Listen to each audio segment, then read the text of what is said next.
बंदी छोड़ सतगुरु रामपाल जी परमेश्वर जी की जय हो।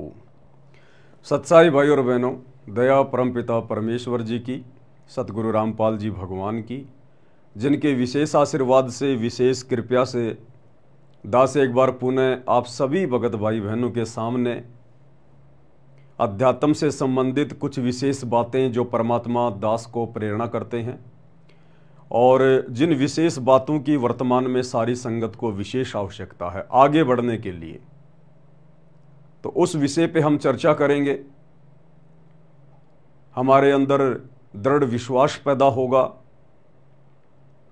साथ ही हमें भक्ति मार्ग पर आगे बढ़ने की प्रबल प्रेरणा बनेगी। हमारी निकटता पूज्य गुरुदेव भगवान से निरंतर बढ़ती ही चली जाएगी और जिस प्रकार से वर्तमान में पूज्य गुरुदेव भगवान ने अध्यात्म में अपनी विशेष भक्ति विधि लागू करवाई है, पाती पंच पोहपकर पूजा देव निरंजन और न दूजा, 5 ज्योतियों के साथ जो हम पूर्ण ब्रह्म परमेश्वर कबीर साहेब जो कि वर्तमान में सतगुरु रामपाल जी के रूप में धरती पर सशरीर प्रकट हैं, उनकी आरती उतार रहे हैं। तो ये बहुत बड़ी दया, बहुत बड़ी रजा है गुरुदेव भगवान की आप और हम सभी सत्सेवक भाई बहनों के ऊपर। ये रजा अपने गुरुदेव भगवान की 5 ज्योतियों के साथ में आरती उतारना केवल कलयुग की बिचली पीढ़ी में ही शुरू होती है और ये रजा सर्वप्रथम विशेष विशेष वीवीआईपी आत्माओं के ऊपर होती है। तो भाई और बहनों, वीडियो को ज़्यादा से ज़्यादा शेयर करें। बहुत सारी बातें आज हम करेंगे क्योंकि इस समय सभी भगत भाई बहनों को एक दूसरे से जुड़कर रहना बहुत ज़रूरी है। इस समय परमात्मा की आप और हमारे ऊपर छप्पर फाड़ मेहर हो रही है और ये वो समय है, कहते हैं ना कि या तो बाबा जेल में या फिर बाबा रेल में। ये वो समय चल रहा है अध्यात्म का, गुरु को प्रसन्न करने का।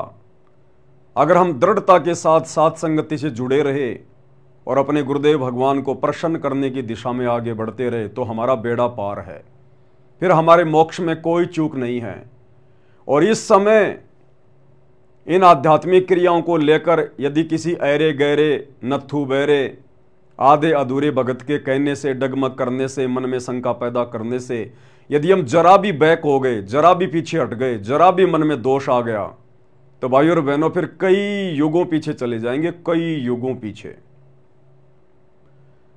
तो दास वीडियो शुरू करने से पहले सर्वप्रथम गुरुदेव भगवान का जयकारा लगाएगा, परमात्मा की स्तुति करेंगे।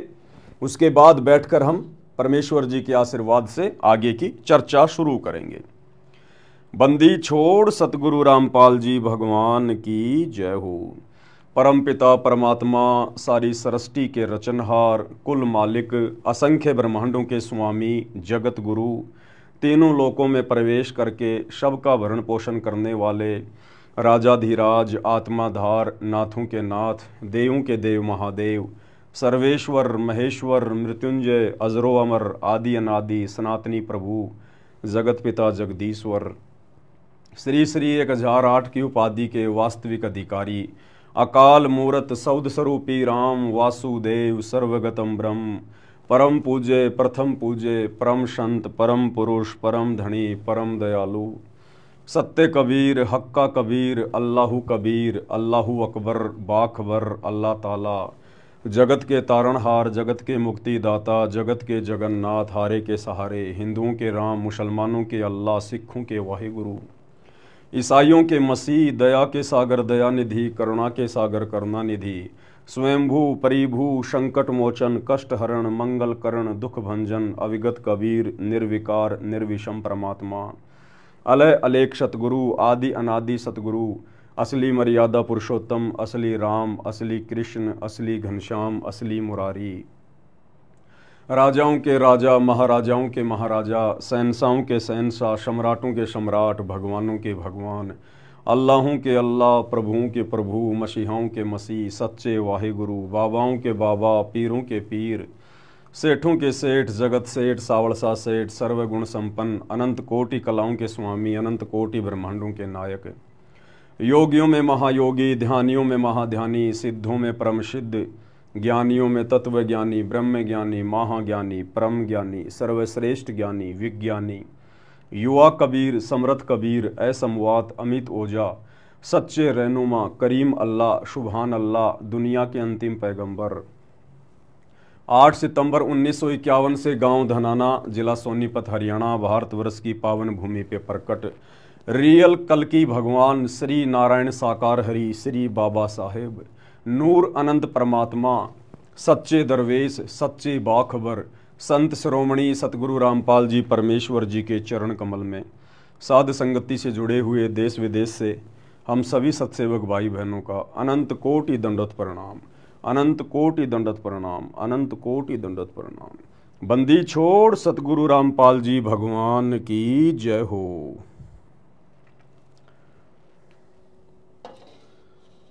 सच्चाई भाई और बहनों, दया है परमपिता परमेश्वर जी की, सारी सृष्टि के मालिक की, सतगुरु रामपाल जी भगवान की, पूज्य गुरुदेव भगवान के श्री चरण कमल में अनंत कोटि दंडवत प्रणाम। हे परमपिता परमात्मा, हम नीचों पर इसी प्रकार से अपनी दया बना के रखना परमात्मा, हमें अध्यात्म में निरंतर आगे की ओर बढ़ाते हुए चलना परमेश्वर। तो भाई और बहनों, दया है गुरुदेव भगवान की, जिनके आशीर्वाद से दास एक बार पुनः आप सभी के सामने लाइव आया है। कुछ एक छोटी छोटी बातें हैं जिनके ऊपर हमने विशेष तौर पर ध्यान रखना होगा। आप और हमारे ऊपर गुरुदेव ने वर्तमान में जो दया की है, जो रजा बख्शी है, भाई और बहनों, ये दया इस सृष्टि में किसी के ऊपर नहीं है, सृष्टि में किसी के ऊपर। 5 ज्योतियों के साथ में पूर्ण ब्रह्म परमात्मा कबीर देव सतगुरु रामपाल जी परमात्मा जी की आरती उतारने का जो सौभाग्य है, वो इस कलयुग की बिचली पीढ़ी में चंद आत्माओं को मिलता है। आने वाले समय में तो पूरी दुनिया उतारेगी, नाक रगड़ रगड़ के उतारेगी, और दूसरा कोई ऑप्शन किसी के सामने रहेगा ही नहीं। जब दुनिया की आंखें खुलेंगी महाविनाश के समय में 2028 के आसपास, जब मुसलमान भाई परेशान हो चुके होंगे, थक चुके होंगे, अपने अल्लाह को पुकार पुकार के मस्जिदों में सिजदा कर करके, लेकिन उस महाविनाश के समय में जब उनकी किसी प्रकार की कोई भी सहायता कहीं से नहीं होगी, और जब पता चलेगा कि वर्तमान में धरती पर तो एकमात्र अल्लाह एक ही है, सतगुरु रामपाल जी के रूप में आया हुआ है, तो मुसलमान धर्म के भाई बहनों की चौंध टूटेगी कि इन हमारे धर्म गुरुओं ने, मुल्ला मौलवियों ने, उलेमाओं ने, काजियों ने हमारे को गुमराह करके रखा हुआ था कि अल्लाह बेचून है, अल्लाह निराकार है, अल्लाह धरती पे नहीं आता, अल्लाह कभी मनुष्य के रूप में नहीं आता। तो इनका मोतियाबिंद हटेगा। इनकी आंखों के ऊपर जो मुसलमान धर्म के धर्म गुरुओं ने जो अज्ञानता का पर्दा डाल रखा है, अल्लाह को निराकार कह के, इनका वो पर्दा हटेगा और सतगुरु रामपाल जी के चरणों में नाक रगड़नी पड़ेगी अंत में, और ये 5 ज्योति के साथ आरती उतारनी पड़ेगी और मानव धर्म को अपनाना पड़ेगा, क्योंकि पता चल जाएगा कि मुसलमान धर्म तो शैतान का चलाया हुआ है, सच्चे खुदा अल्लाह कबीर का नहीं है। इसी प्रकार हिंदू धर्म के मानने वाले जो अपने आप को सनातनी कह रहे हैं, जानते नहीं सनातन का सह भी। किसी से भी पूछ लो भाई 4 वेदों के क्या नाम है, गीता जी में कितने श्लोक हैं, गीता जी में कितने अध्याय हैं, जरा गीता जी का कोई एक श्लोक तो सुनाओ। 99.99% हिंदुओं को नहीं पता ये बात है, और कहते हैं हम सनातनी, हम सनातनी। तो इनका भी भ्रम टूटेगा सन 2028 के आसपास, महाविनाशकारी समय के उस समय पे, जब ये थक चुके होंगे अपने देवी देवताओं के आगे नाक रगड़ रगड़ के, मंदिरों में जा जाके प्रार्थनाएं कर करके, और जब उस महाविनाशकारी समय में, जिस समय अकाल, बाढ़, भूकंप, वायरस, महामारी, युद्ध, गृह युद्ध, उस समय जब कोई भी इनकी सहायता के लिए नहीं आएगा, तो अंत में अपनी जान बचाने के लिए मजबूरन सतगुरु रामपाल जी इस कल्कि भगवान के चरणों में आना पड़ेगा। इसी प्रकार ईसाइयों को और सिखों को अपनी वो परंपरागत पूजा पाठ को छोड़कर सतगुरु रामपाल जी के चरणों में नाक रगड़ना पड़ेगा। दूसरा ऑप्शन धरती पर नहीं मिलेगा। परंतु आप और हमारा सौभाग्य है कि आज हम अपने गुरुदेव भगवान की परमात्मा के रूप में पहचान कर पाए, और ये पहचान उनकी विशेष रजा के बिना, उनके विशेष आशीर्वाद के बिना नहीं हो सकता। गुरुदेव जिन आत्माओं पर दया बख्शेंगे, रजा करेंगे, जिन आत्माओं से अपनी पहचान करवाएंगे, वही आत्माएं सतगुरु रामपाल जी में कबीर भगवान को देख सकती हैं। अन्यथा भाइयों और बहनों, चाहे आप 24 घंटे उनकी गोद में बैठे रहिए, आपको आभास भी नहीं होगा कि सतगुरु रामपाल जी कौन परम शक्ति है। और इसका सबसे बड़ा उदाहरण है सतगुरु रामपाल जी का कलयुगी परिवार।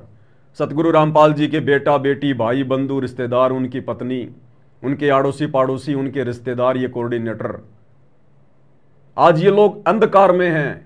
ये लोग सतगुरु रामपाल जी को मानुष समझते हैं। मानुष अपने जैसा मनुष्य, मां के गर्भ से जन्म लेकर आया हुआ एक आम व्यक्ति मानते हैं। और एक दाढ़ी मूछ वाली, कबीर जी की समझे जाने वाली बेजुबान, मुर्दा, नकली फोटो को जून के महीने में कबीर प्रकट दिवस मनाकर अपना भगवान मानकर पूज रहे हैं। इनकी बुद्धि को चोर हर ले गए, चोर। पत्थर पड़े इनकी बुद्धि पर। सतगुरु रामपाल जी की 90% संगत के बुद्धि पे पत्थर पड़े हैं। ये बुद्धि परमात्मा ने केवल अपने सत्सेवक बच्चों की खोली है, जिन्हें आज अपने गुरु में परमात्मा दिखाई दे रहा है। और गुरु को परमात्मा माने बिना इस कलयुग की पिछली पीढ़ी में आप सतलोक का दरवाजा भी नहीं देख सकते। दरवाजा भी, सतलोक में परमानेंट बैठना तो बहुत दूर की बात है। इसीलिए तो आदरणीय गरीबदास जी ने 350 साल पहले अपने सदग्रंथ साहिब में बार बार जिक्र किया है, गुरु मानुष कर जानते वो नर कहिए अंध, ओए दुखी संसार में आगे काल के फंद। कबीरा ते नर अंध हैं जो गुरु को कहते और, हरि के रूठे ठोर है, सतगुरु के रूठे नहीं ठोर। 7 दीप 9 खंड में गुरु से बड़ा ना कोई, करता करे ना कर सके, सतगुरु करे सो होय। दास गरीब कहे नर लोई, सतगुरु को चीने बिरला कोई।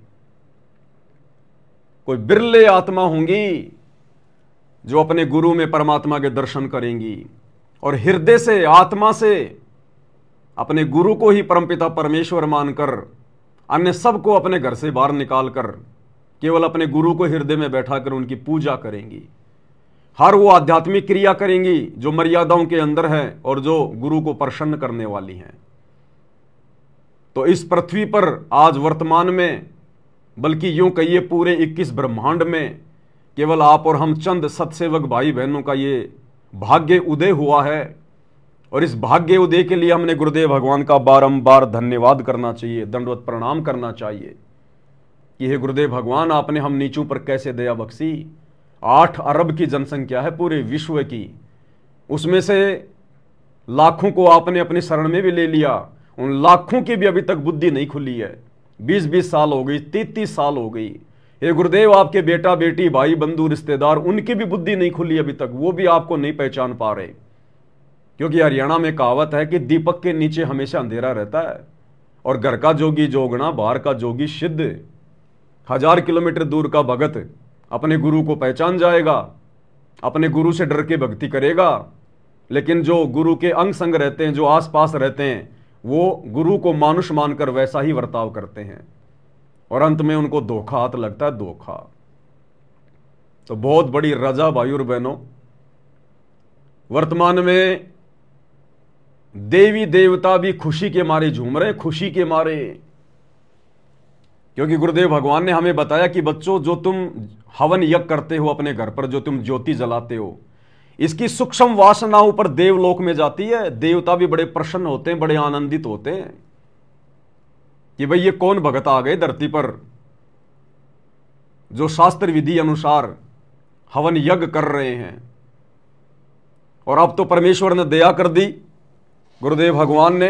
अब तो हम अपने परमपिता परमेश्वर जी की, सतगुरु रामपाल जी भगवान की पांति पंच पोहप कर पूजा और देव निरंजन और न दूजा। हम अपने गुरुदेव भगवान की 5 ज्योतियों के साथ में आरती उतार रहे हैं। पूर्ण ब्रह्म परमेश्वर की, सारी सृष्टि के मालिक की आत्मा गद गद हो रही है।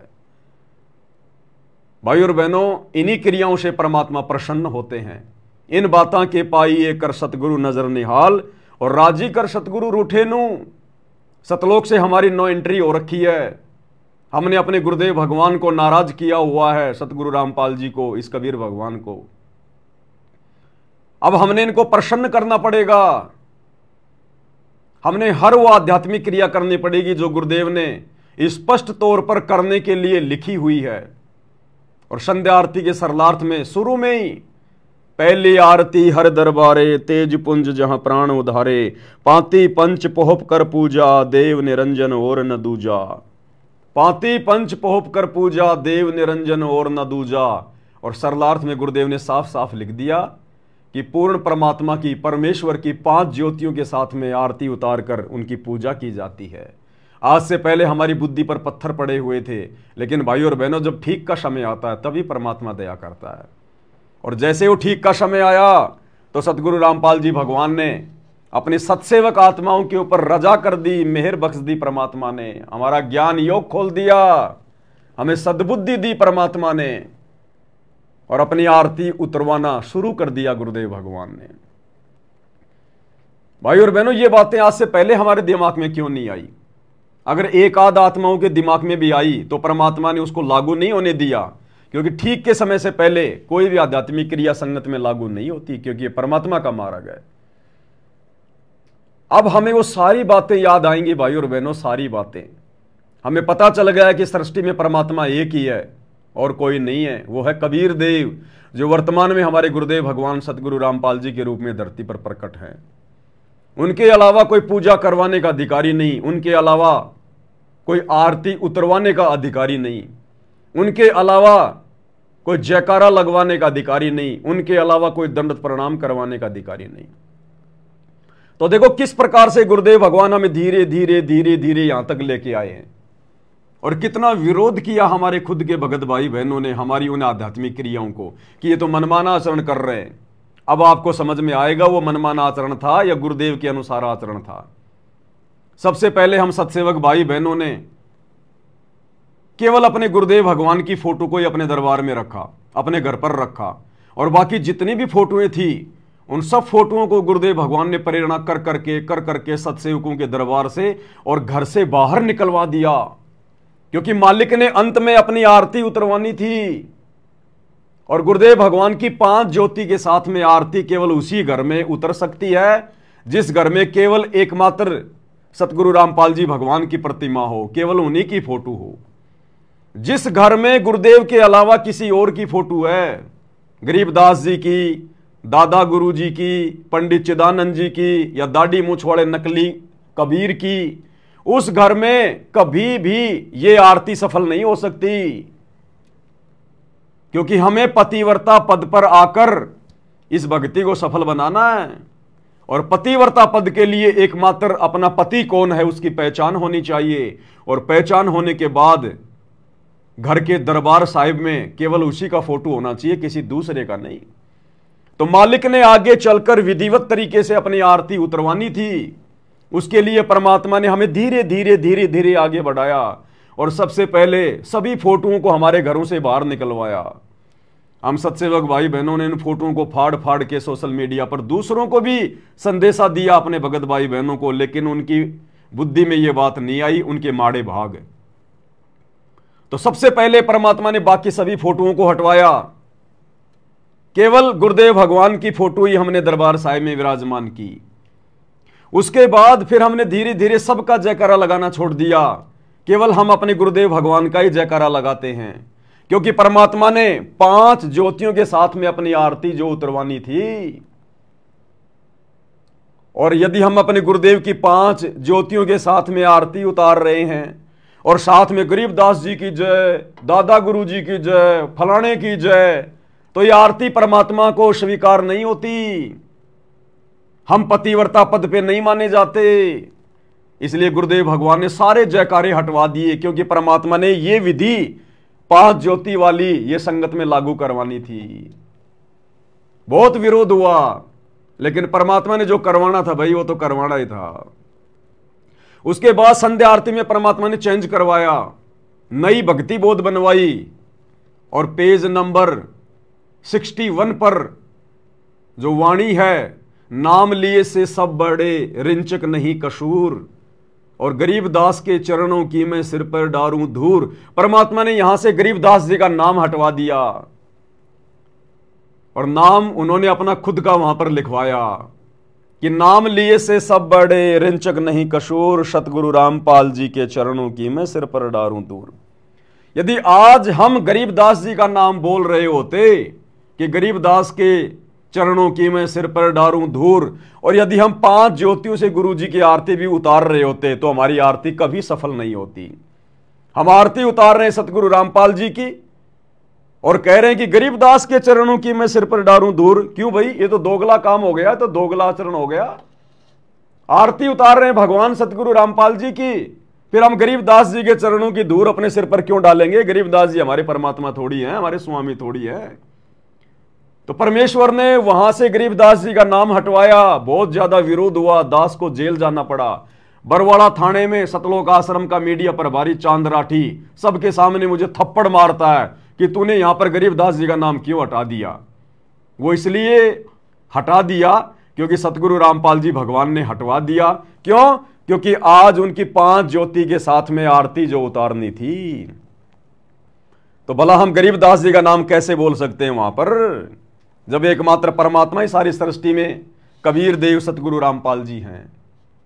उसके बाद भाई और बहनों, संध्या आरती के लास्ट में मेरे गुरुदेव भगवान दियो काट काल की फांसी, इसकी लास्ट चौपाई सारी संगत क्या बोलती है? स्वामी राम देवानंद जी दाता आपकी घणी सतावे बाता, तेरा रामपाल अज्ञान किया शतलोक का वासी। अगर परमात्मा ने वो चेंज नहीं करवाया होता हम सत्सेवकों से, तो आज हमारी ये आरती सफल नहीं होती। हम आरती कर रहे अपने गुरु जी के आगे, सतगुरु रामपाल जी के आगे, और जयकारा किसका लगा रहे? दादा गुरु जी का, स्वामी राम देवानंद जी दाता। तो हमारी आरती हमारे गुरु जी को कैसे समर्पित होगी? हम अपना दाता, अपना भगवान, अपना बाप कह रहे हैं स्वामी राम देवानंद जी को, और आरती उतार रहे हैं संत रामपाल जी के आगे, तो कभी भी सफल नहीं होती। तो परमेश्वर ने पांति पंच पोप कर पूजा ये सिस्टम शुरू करवाना था। उसके लिए परमात्मा ने सारे चेंजमेंट करवाए, धीरे धीरे धीरे धीरे। काल ने बहुत विरोध करवाया, हमारे भगत भाई बहनों के अंदर कुप्रेरणा करके, उनके घट में बैठकर काल ने बहुत तांडव मचाया। लेकिन परमात्मा तो परमात्मा भाई, अगर मालिक ने, अगर जो चीज परमात्मा ने करवानी है, परमात्मा का आशीर्वाद है, फिर उसको भला रोक कौन देगा?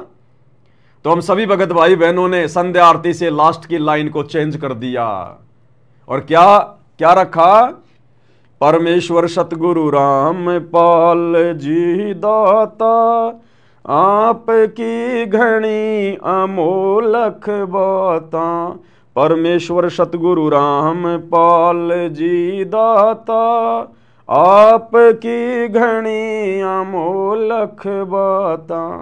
थारा पवन दास अज्ञान अज्ञान की जो शतलोक को वासी। यानी अपना अपना नाम सभी भगत भाई बहन बोलते हैं। अब बताओ, इस आरती के साथ में, 5 ज्योति के साथ में हम ये कैसे कह सकते हैं कि तेरा रामपाल अज्ञान किया सतलोक का वासी? हम अपने भगवान को अज्ञानी कहेंगे? हम अपने भगवान को इस जीभ से अज्ञानी शब्द कैसे बोल सकते हैं कि तेरा रामपाल अज्ञान? तो परमेश्वर ने वो चेंज करवाया कि बच्चों, मैंने तुम्हें अध्यात्म में आगे लेके जाना, भक्ति मार्ग में।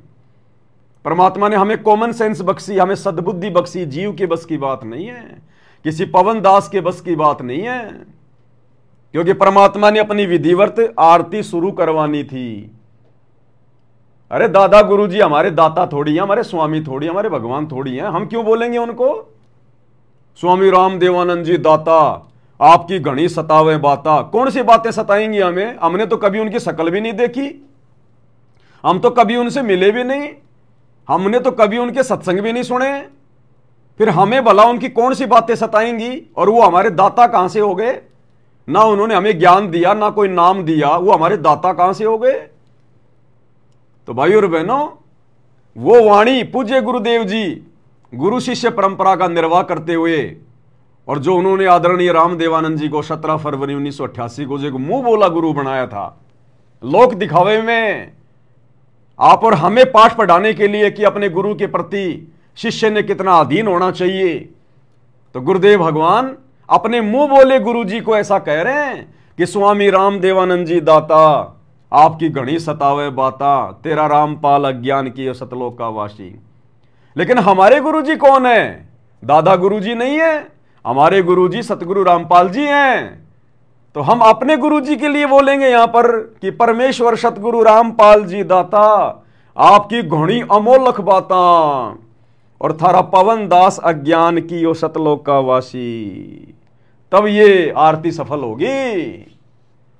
आरती कर रहे हैं और अपने गुरुजी को कह रहे हैं तेरा रामपाल अज्ञान, तेरा रामपाल अज्ञान। हमारी आरती लाख जन्म में सफल नहीं हो सकती। तो सत्सेवक भाई बहनों, अब आप लोगों को ये सारी बातें समझ में आएंगी धीरे धीरे कि क्यों परमात्मा अपने भक्ति मार्ग में धीरे धीरे वो बदलाव करवा रहे थे।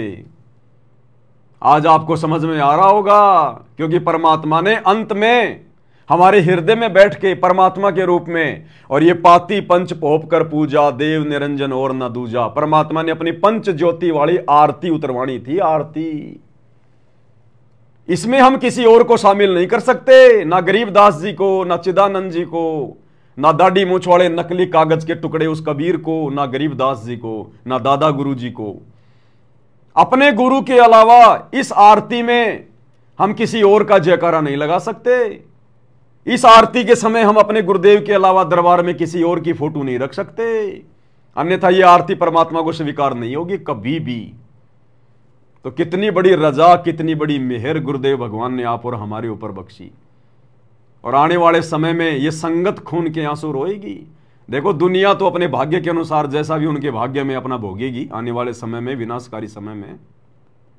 लेकिन सतगुरु रामपाल जी की खुद की संगत जो सतलोक आश्रमों से जुड़ी हुई है, भेड़ चाल में चल रही है, देखा देखी में, महाभारत की गांधारी की तरह जो आंखों पर अज्ञानता की काली पट्टी बांध के चल रही है अपने कोऑर्डिनेटरों के पीछे, गुरुजी के कलयुगी परिवार के पीछे, इनको खून के आंसू रोने पड़ेंगे, खून के आंसू। अंत में विजयी होंगे परमात्मा के सत्सेवक बच्चे, अध्यात्म का लाभ उठाएंगे परमात्मा के सत्सेवक बच्चे। आने वाले महाविनाशकारी समय 2028 में परमात्मा के सत्सेवक बच्चे ही निश्चिंत होकर रह सकते हैं।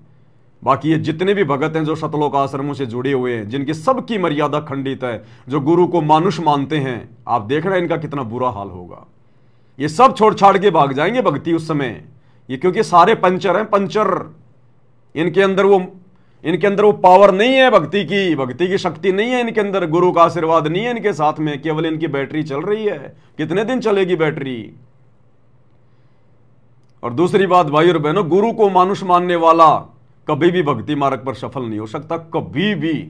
चाहे वो कितना ही दान कर ले, कितना ही नाम का जाप कर ले, कितना ही बड़ा भगत दिखाई दे, कुछ भी करे वो। तो आप और हमें गुरुदेव भगवान निरंतर भक्ति मार्ग पर आगे लेके जा रहे हैं सत्सेवकों को, और इन आश्रम वाले भाई बहनों को, सतलोक आश्रम वाले भाई बहनों को काल निरंतर नीचे ले जा रहा है, नरक में निरंतर नीचे ले जा रहा है। गुरुदेव के कलयुगी बेटा बेटी, भाई बंधु, रिश्तेदारों को, कोऑर्डिनेटरों को यह काल निरंतर नीचे लेके जा रहा है, निरंतर मर्यादा तोड़वा रहा है। और हमें परमेश्वर निरंतर ऊपर की ओर लेके जा रहे हैं अध्यात्म में।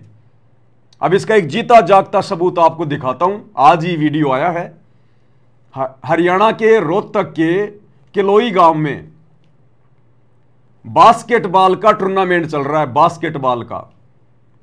और कोई शिव कुमार नाम का कोई खिलाड़ी था हरियाणा का, जो कि वो मर चुका है। उसकी याद में वहां पर एक स्टेडियम बनाया हुआ है, शिव कुमार मेमोरियल स्टेडियम, गांव किलोई, रोहतक, हरियाणा। और शायद उसकी कोई बरसी होगी, उसकी शायद कोई वर्षगांठ होगी।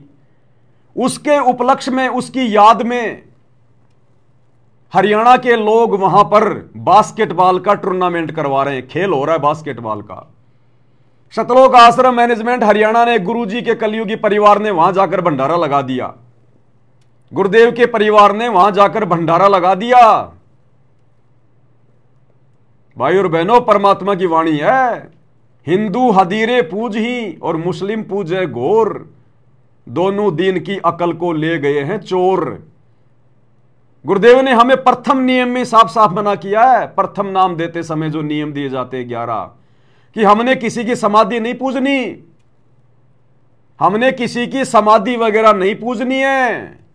अब वहां तो शिव कुमार नाम के उस खिलाड़ी की वर्षगांठ मनाई जा रही है, उसकी समाधि पूजी जा रही है, दुनिया उसके उपलक्ष्य में वहां पर टूर्नामेंट खेल रही है, बास्केटबॉल खेल रही है, और आश्रम वालों ने जाकर उसमें सहयोग कर दिया।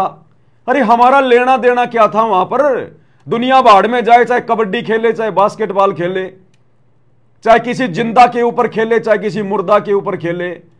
अरे ये लोग जबरदस्ती जाकर क्यों वहां पर अपनी मर्यादा तोड़वा रहे हैं? क्यों संगत के दान धर्म का दुरुपयोग करवा रहे हैं? तो आश्रम वालों ने जाकर वहां पर भंडारा लगा दिया सबके लिए, हजारों लोगों के लिए। तो भाई और बहनों, ये तो मरे हुए लोगों की यादगारों पर जाकर और दुनिया का सहयोग कर रहे हैं, समाधियां पूज रहे हैं, समाधियां। मर्यादा नाम की चीज भी नहीं है, चीज भी। काल इनको निरंतर नीचे की ओर लेके जा रहा है, निरंतर नीचे की ओर। और देखो इनकी बुद्धि पे पत्थर पड़े हैं। ये खुद सारी न्यूज, सारा वीडियो अपने खुद के चैनल पर डाल रहे हैं, शाह न्यूज चैनल पर। भक्तों को बना दिया इन्होंने रिपोर्टर दे दे के 1.5 फुट का डंडा, बोलना भी ढंग से उनको आता नहीं। और बड़े खुश हो रहे हैं कि हम तो रजत दलाल बन गए, हम तो रवीश कुमार बन गए, 1 नंबर के पत्रकार बन गए। लेना देना कुछ नहीं है, काल ने हवा भर रखी है, गुब्बारे की तरह फुला रखा इनको। ये छोटा सा है, आपको मैं सुना देता हूं, देख लो।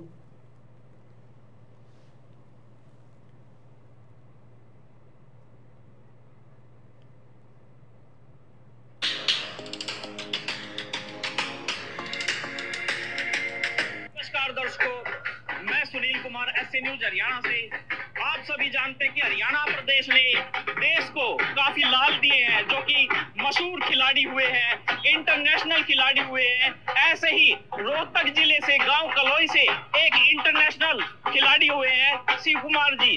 आज हम शिव कुमार जी की याद में जो स्टेडियम बनाया गया है उसी के सामने खड़े हैं। ये सामने आप देख रहे हो, शिव कुमार मेमोरियल स्टेडियम किलोई बनाया गया है। और आज यहाँ पर आप देख रहे होंगे कि आज यहाँ पर जो चहल पहल है वो क्यों है, यहाँ पर इतनी सिक्योरिटी क्यों है? क्योंकि यहाँ पर तीसरा नेशनल जो अभी यहाँ पर जो होने वाला है किलोई में बास्केटबॉल टूर्नामेंट, वो आज से स्टार्ट हो रहा है। और यहाँ पर मुख्य अतिथि के रूप में हमारे सीएम साहब श्री नायब सैनी जी और कैप्टन अभिमन्यु जी यहाँ पर पहुंचेंगे।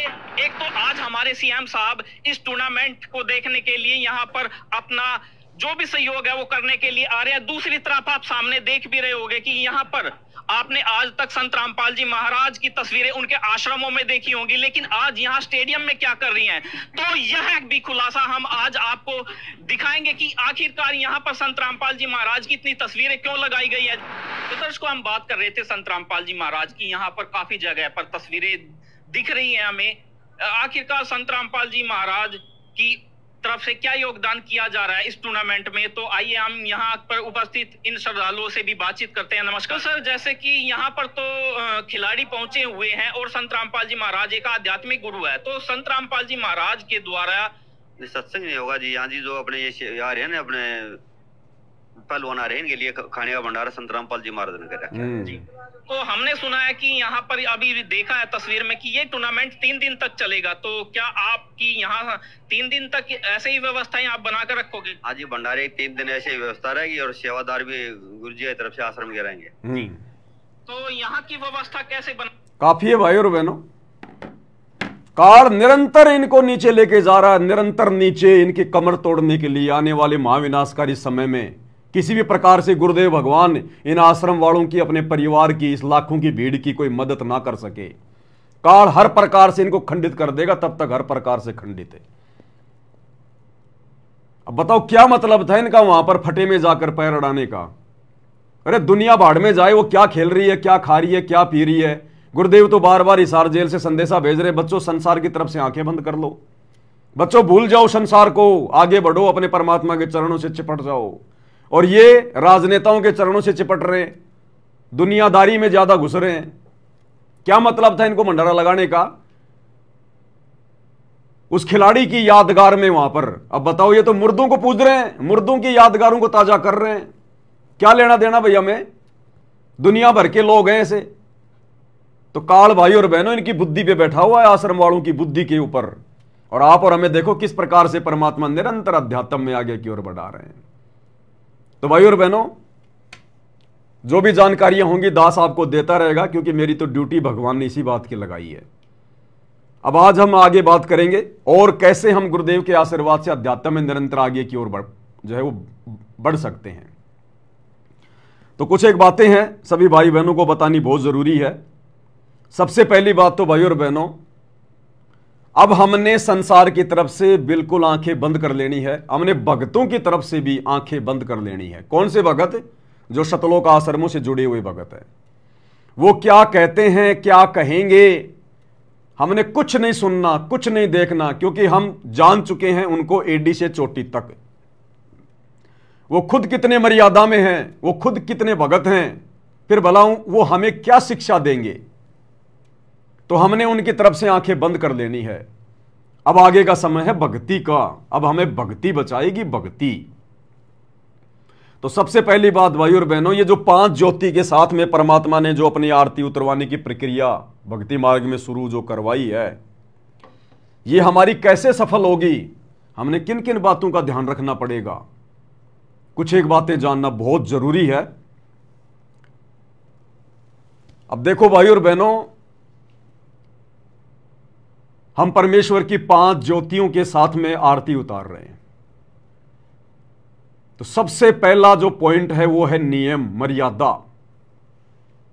अब चाहे कुछ भी हो जाए, भाई घर छूटो, चाहे जग रूठो, चाहे रूठो ये संसारा हो, कौन सुनेगा मेरी काल लोक में जब गुरु रूठ गया मेरा हो। मर्यादाओं के लिए हम सत्सेवक भाई बहनों ने अब कमर कस लेनी है, कमर। अगर जरा भी मर्यादा हमारी टूटी, ये हमारी आरती सफल नहीं हो सकती।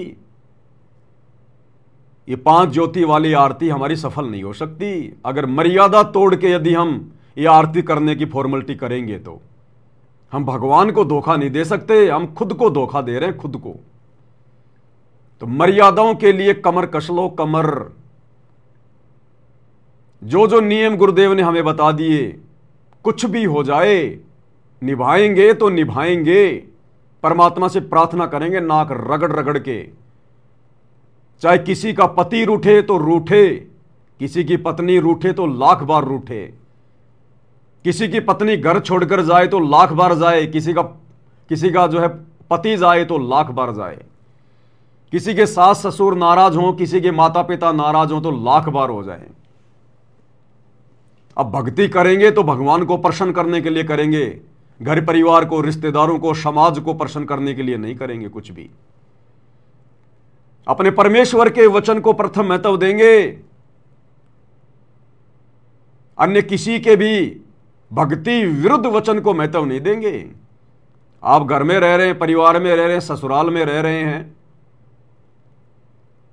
हमने केवल उनकी उन्हीं बातों का समर्थन करना है, उन्हीं बातों तक हमने सहयोग देना है जो बातें भक्ति मार्ग में किसी प्रकार से बाधा उत्पन्न ना कर सके। अगर उनका कोई भी कार्य, कोई भी नियम अगर हमारी मर्यादाओं को तोड़ने वाला होगा, भक्ति बाधक होगा, तो भाई चाहे ससुराल वाले नाराज हों, चाहे पीहर वाले नाराज हों, हमने वो कर्म नहीं करना। कुछ भी आर पार की लड़ाई है, आर पार की, मंसूर की तरह दृढ़ हो जाना है, क्योंकि परमात्मा ने दया बख्श दी हमारे ऊपर बहुत बड़ी, हमारी बुद्धि खोल के। सबसे पहले तो गुरुदेव ने सात संगति के माध्यम से अपने आप को भगवान सिद्ध करवाया,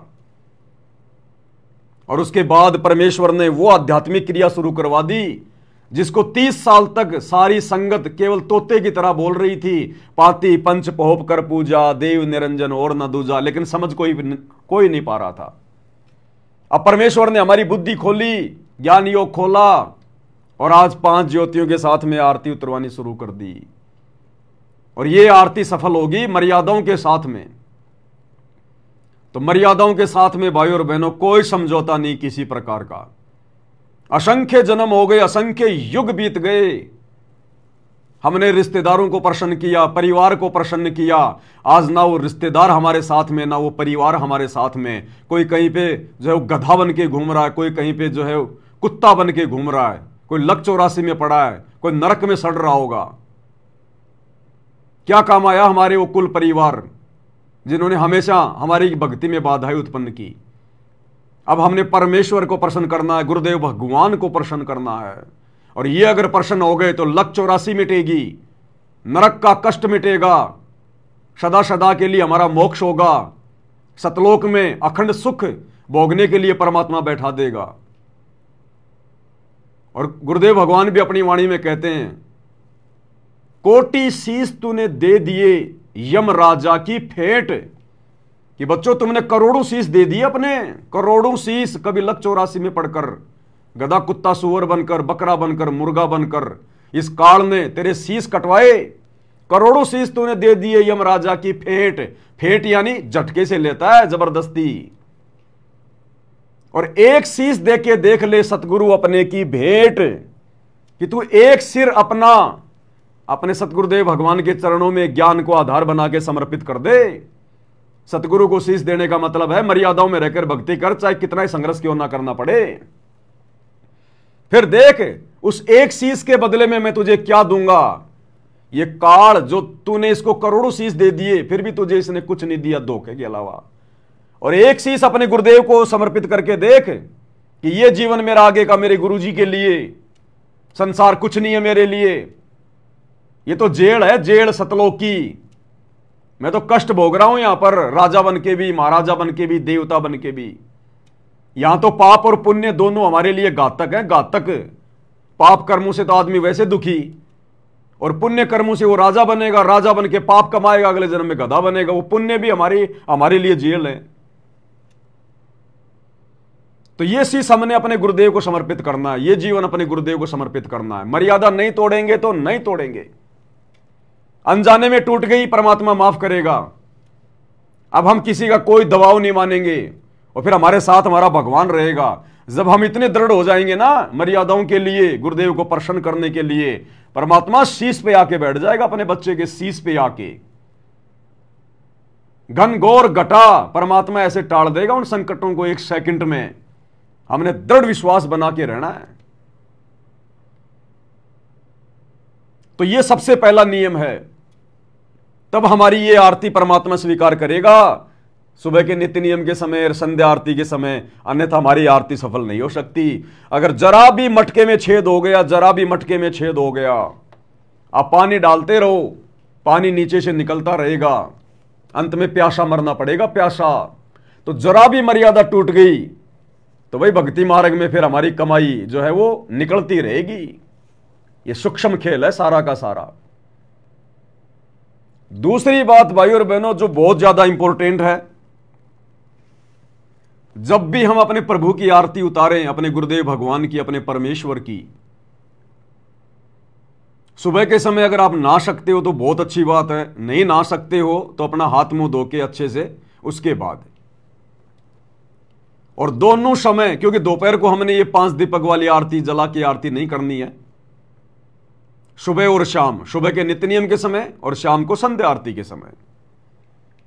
ध्यान रहे भाई और बहनों, हमने बिल्कुल चिंता मुक्त होकर आरती उतारनी है, चिंता मुक्त होकर। आप दिन भर अपने काम पे गए, आप 20 लोगों से मिले, किसी ने अच्छा कहा, किसी ने बुरा कहा, किसी ने टेंशन दी तो किसी ने कोई खुशी दी, लेकिन जब शाम को हम अपने घर पर आ रहे हैं और अपने गुरुदेव भगवान की आरती कर रहे हैं, हमने बाहर की चिंताओं को घर के दरवाजे के बाहर ही पटक देना है। हमने सारा दिन अपने धंधे पे, अपनी ऑफिस में, अपनी मजदूरी में क्या किया क्या नहीं किया, हम कितने लोगों से मिले, हमारा जो है वो किसी के साथ में मनमुटाव हुआ, किसी ने जबरदस्ती हमारे साथ में जो है कोई दिक्कतें कोई पैदा की, कुछ नहीं सोचना हमने, क्योंकि भगत अपनी तरफ से तो किसी के साथ में गलत व्यवहार कभी करेगा नहीं, जो भगत होगा। और दुनिया जबरदस्ती हमारे साथ में गलत व्यवहार करने की कोशिश करेगी तो हमारा बिगाड़ कुछ पाएगी नहीं, तो भगत ने टेंशन लेने की जरूरत ही नहीं। फिर हमारा भगवान हमारे साथ है, हमारा गुरुदेव हमारे साथ में, बाड़ी बाका नहीं होने देगा परमात्मा। तो आरती करते समय, सुबह की आरती और शाम की आरती करते समय हमने बिल्कुल चिंता मुक्त होना है। और परमात्मा कहते हैं प्रेम मगन होए आरती गावे। हमने मगन होकर प्रेम के साथ हमारा पूरा ध्यान आरती में, गुरुदेव के चिंतन मनन में, उनकी सलोनी सूरत में, भक्ति भाव के आसपास। सो संध्या हमरे मनमानी, कहे कबीर सुनो रे ज्ञानी, मन पसरे को घट को आने। परमात्मा कहते सारी चिंताओं को भूल जा, वो आरती मुझे स्वीकार होगी।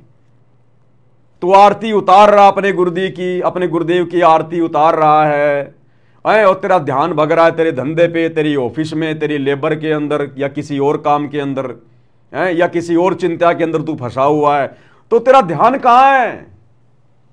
तू तो फॉर्मेलिटी कर रहा है, तेरा मन तो कहीं बाहर भटक रहा है, और हाथ से तू खाली पूजा की थाल हिला रहा है। वो आरती परमात्मा को स्वीकार नहीं होगी, बिल्कुल नहीं होगी। जितना गुड़ डालेंगे उतना ही मीठा होगा। तो अब हमने चिंता मुक्त होकर अपने प्रभु की आरती उतारनी है। चिंता मुक्त होकर दुनिया भाड़ में जाए, काम धंधा भाड़ में जाए, नुकसान तो नुकसान, फायदा तो फायदा। हमारा नुकसान हमारा फायदा सबसे बड़ा इस भक्ति में है। भक्ति सफल नहीं हुई तो सबसे बड़ा नुकसान है। दुनिया में इससे बड़ा नुकसान कोई दूसरा नहीं है। और अगर भक्ति सफल हो गई तो सबसे बड़ा लाभ है, ये सबसे बड़ा फायदा, इससे बड़ा कोई फायदा नहीं पूरी सृष्टि में। तो चिंता मुक्त होकर, मगन होकर हमने आरती करनी है अपने गुरुदेव भगवान की।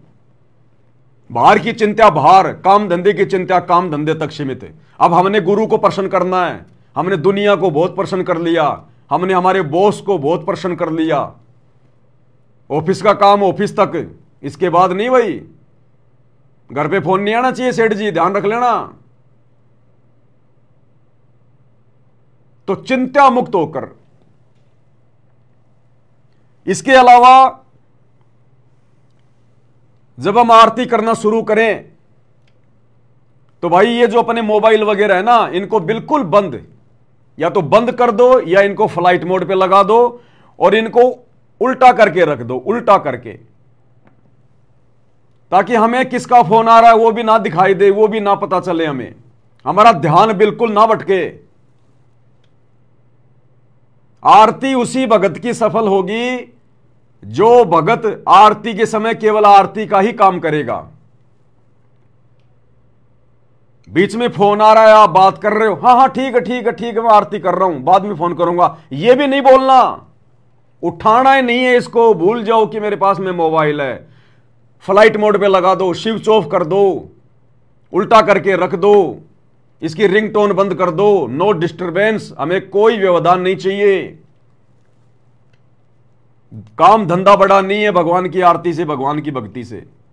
कोई अर्जेंट काम है वो पहले कर लो, आरती करने से पहले। किसी को फोन करना हो पहले कर लो।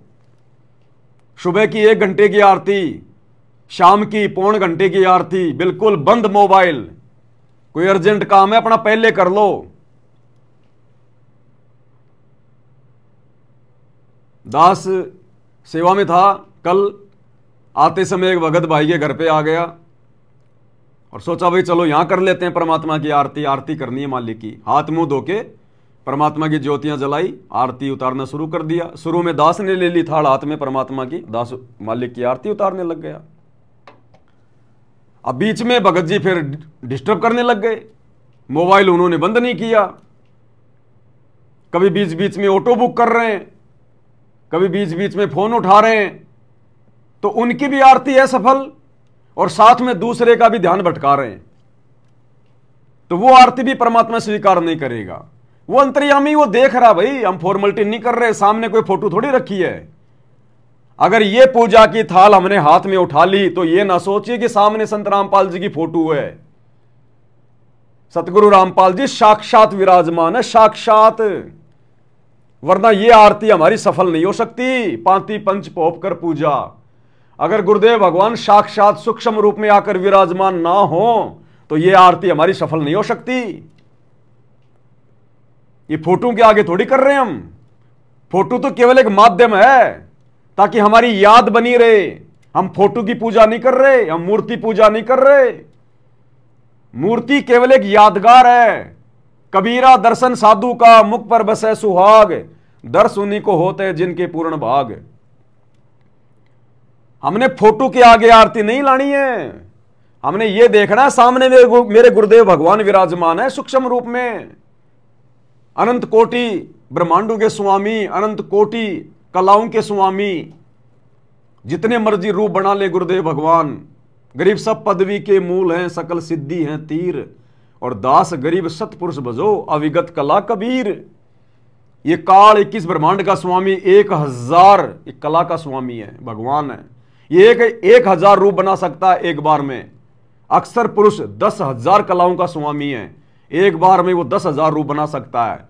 और ये सारी सृष्टि के मालिक सतगुरु रामपाल जी भगवान, ये कबीर देव अनंत कोटि कलाओं के स्वामी हैं, जितने चाहे उतने रूप बना ले परमात्मा। ये अपने सभी बच्चों के घरों पर जब ये आरती शुरू होती है या गुरुदेव भगवान को भोग लगाया जाता है, परमात्मा उस समय आकर विराजमान हो जाते हैं। अन्यथा ना तो हमारा भोग सफल हो सकता और ना हमारी ये 5 बत्ती वाली आरती सफल हो सकती।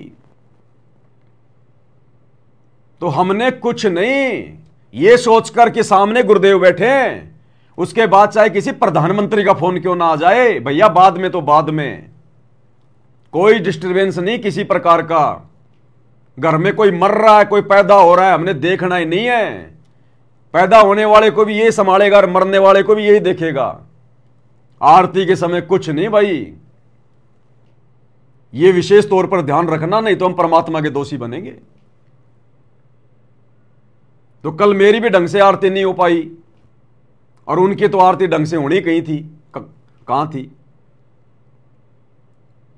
तो भाई और बहनों, ये बातें जो परमात्मा जो बुलवा रहे हैं ना, ये हमने इन बातों को गांठ बांध लेना है। भगवान नहीं बताएगा तुम्हें सारी बातें आके ये इस प्रकार से कि ये करो वो करो, ये करो वो करो। 10 साल से परमात्मा दास के माध्यम से ही अपना संदेशा दिलवा रहा है और यही करना पड़ेगा आने वाले समय में सबको अपनी भक्ति सफल करने के लिए। इन संदेशों को हल्के में मत लेना बिल्कुल भी, नहीं तो भक्ति सफल नहीं होगी, परमात्मा नाराज हो जाएगा।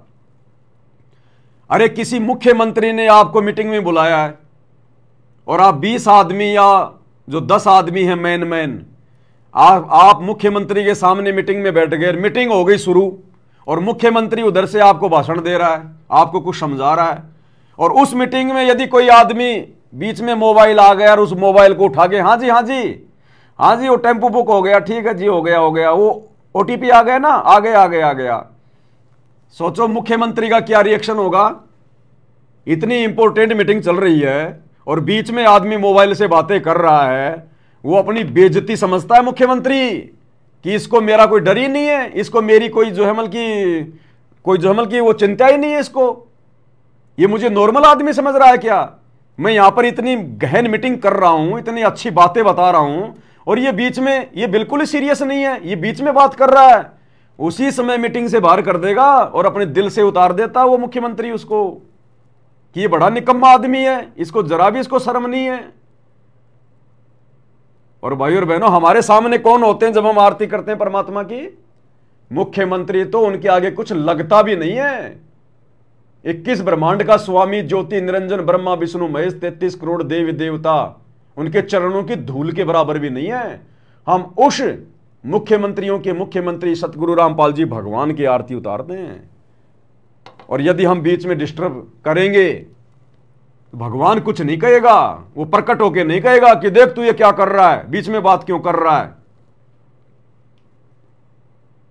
वो तो लिखता रहता है, पॉइंट बनाता रहता है कि तूने इतनी गलतियां की, तूने गड़बड़ियां की। उसी हिसाब से फिर हमारे को फिर जो है वो रिजल्ट मिलेगा, तो हमें जो है परिणाम मिलेगा।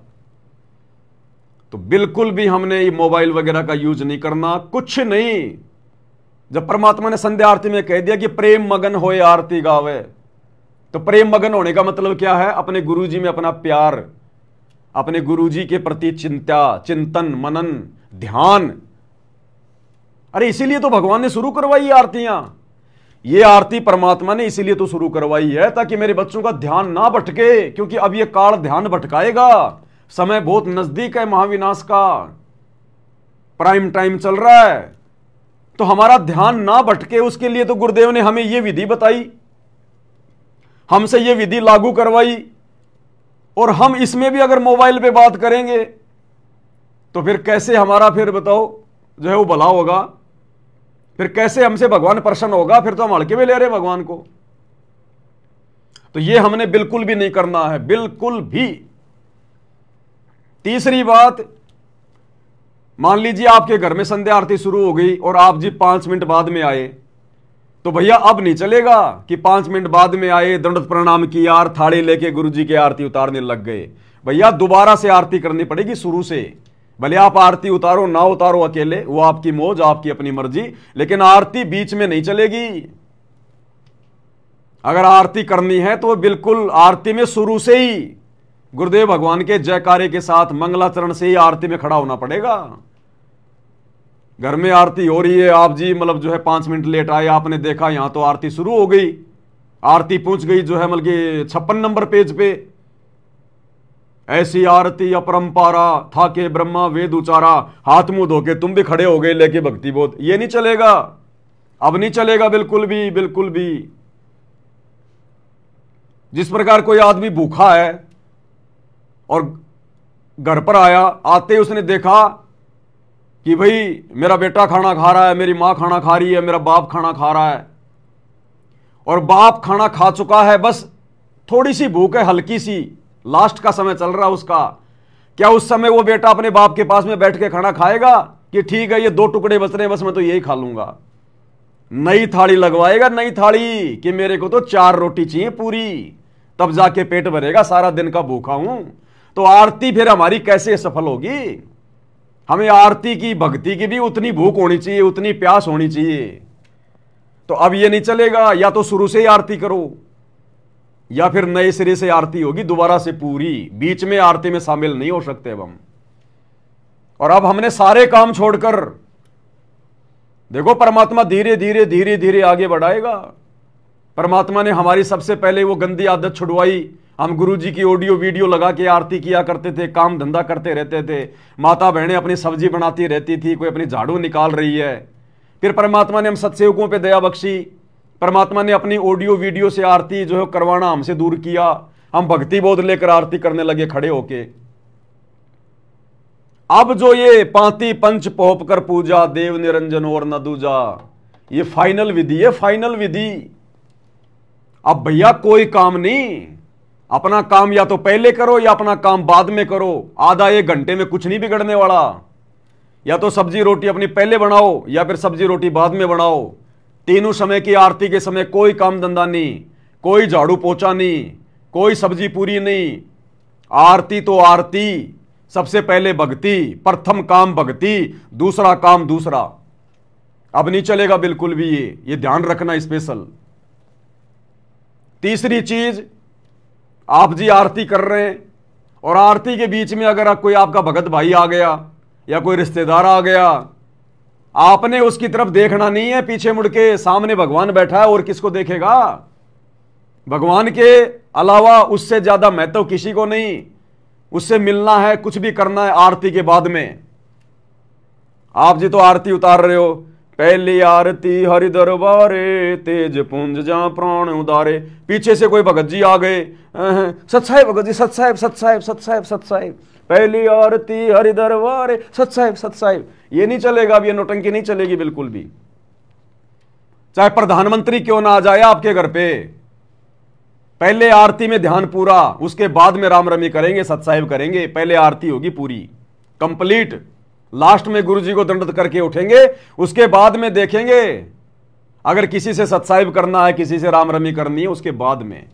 आरती के बीच में कौन आ रहा है, कौन जा रहा है, कोई रिश्तेदार है, कोई भगत भाई है, कुछ भी है, चाहे ब्रह्मा विष्णु महेश आके बैठ जाओ आपके घर पे, गुरु जी की आरती खत्म होने के बाद में उनकी तरफ देखना है।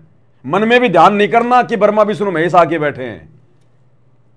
देवों के देव महादेव, सारी सृष्टि का अकाल मूर्त, प्रथम पुरुष, सतगुरु आदि अनादि है, सतगुरु मध्य है मूल, सतगुरु को सिजदा करूं एक पलक नहीं भूल। सतगुरु पूर्ण ब्रह्म है, सतगुरु आप अलेख, सतगुरु रमता राम है, यामे मीनन अमेक। इनसे बड़ा सृष्टि में कोई नहीं है। बाकी सेकंड नंबर पे चाहे ब्रह्मा विष्णु महेश भी आके बैठ गए हो आपके सोफे पे, आपने ध्यान भी नहीं देना। पहले आरती कंप्लीट करो, उसके बाद में उनसे राम रमी करो, सत्साहिब करो। हाँ जी, आओ जी, बैठो जी।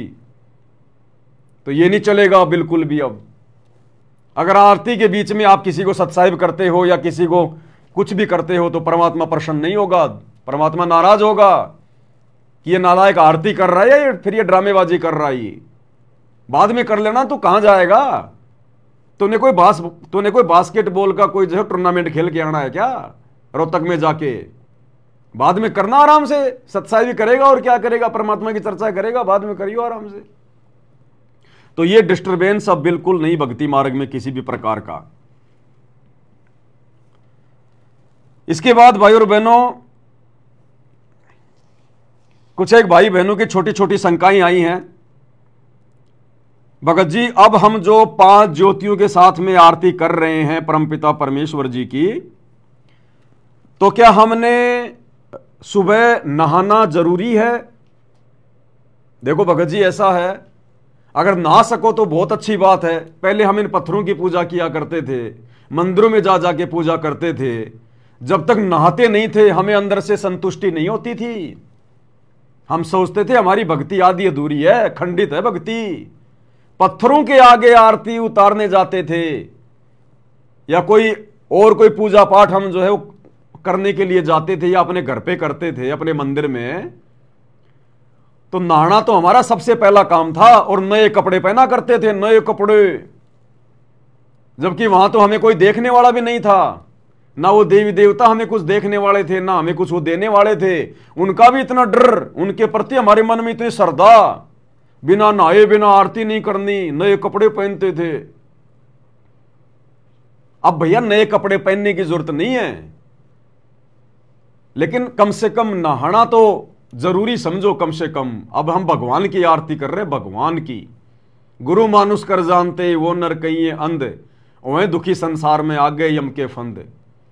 हालांकि परमात्मा कहते हैं नहाए धोए क्या होए जो मन का मैल न जाए, और मछली सदा जल में रहे पर शरीर की बांस न जाए। लेकिन अब हमें पता चल गया भगवान है, नहाएंगे आलस से नहीं आएंगे, शरीर थोड़ा जो है वो तरोताजा रहेगा, उबासी वगैरह नहीं आएगी, ध्यान नहीं भटकेगा, एक मतलब जो है संतुष्टि रहेगी कि मैं फ्रेश हूं।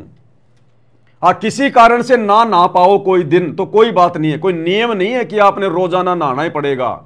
इस भक्ति मार्ग में ऐसा ये कोई नियम नहीं है।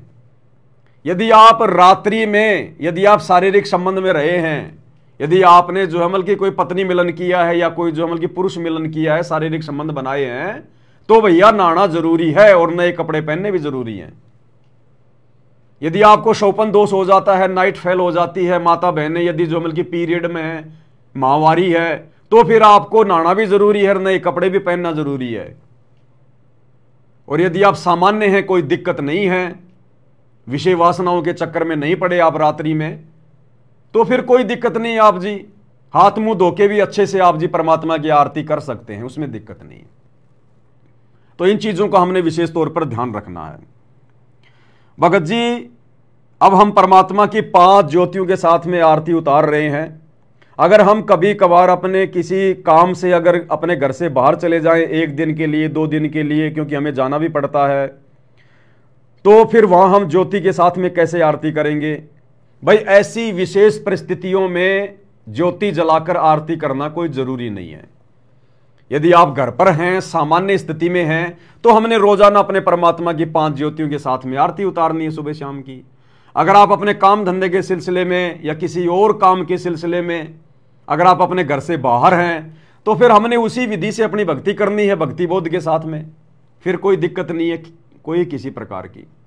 लेकिन यदि हम घर पर हैं, सामान्य स्थिति में हैं या किसी भगत के घर पर हैं, तो फिर हमने परमात्मा की विधि विधान से आरती हमने करनी है।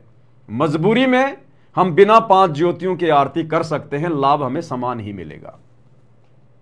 तो इस प्रकार से मन में कोई शंका हमारे नहीं होनी चाहिए। उसके बाद में एक चीज का विशेष ध्यान रखना भाई और बहनों, क्योंकि देखो हमारा फालतू का खाना पीना छूट गया। चाय तक हम सत्सेवक पीते नहीं हैं।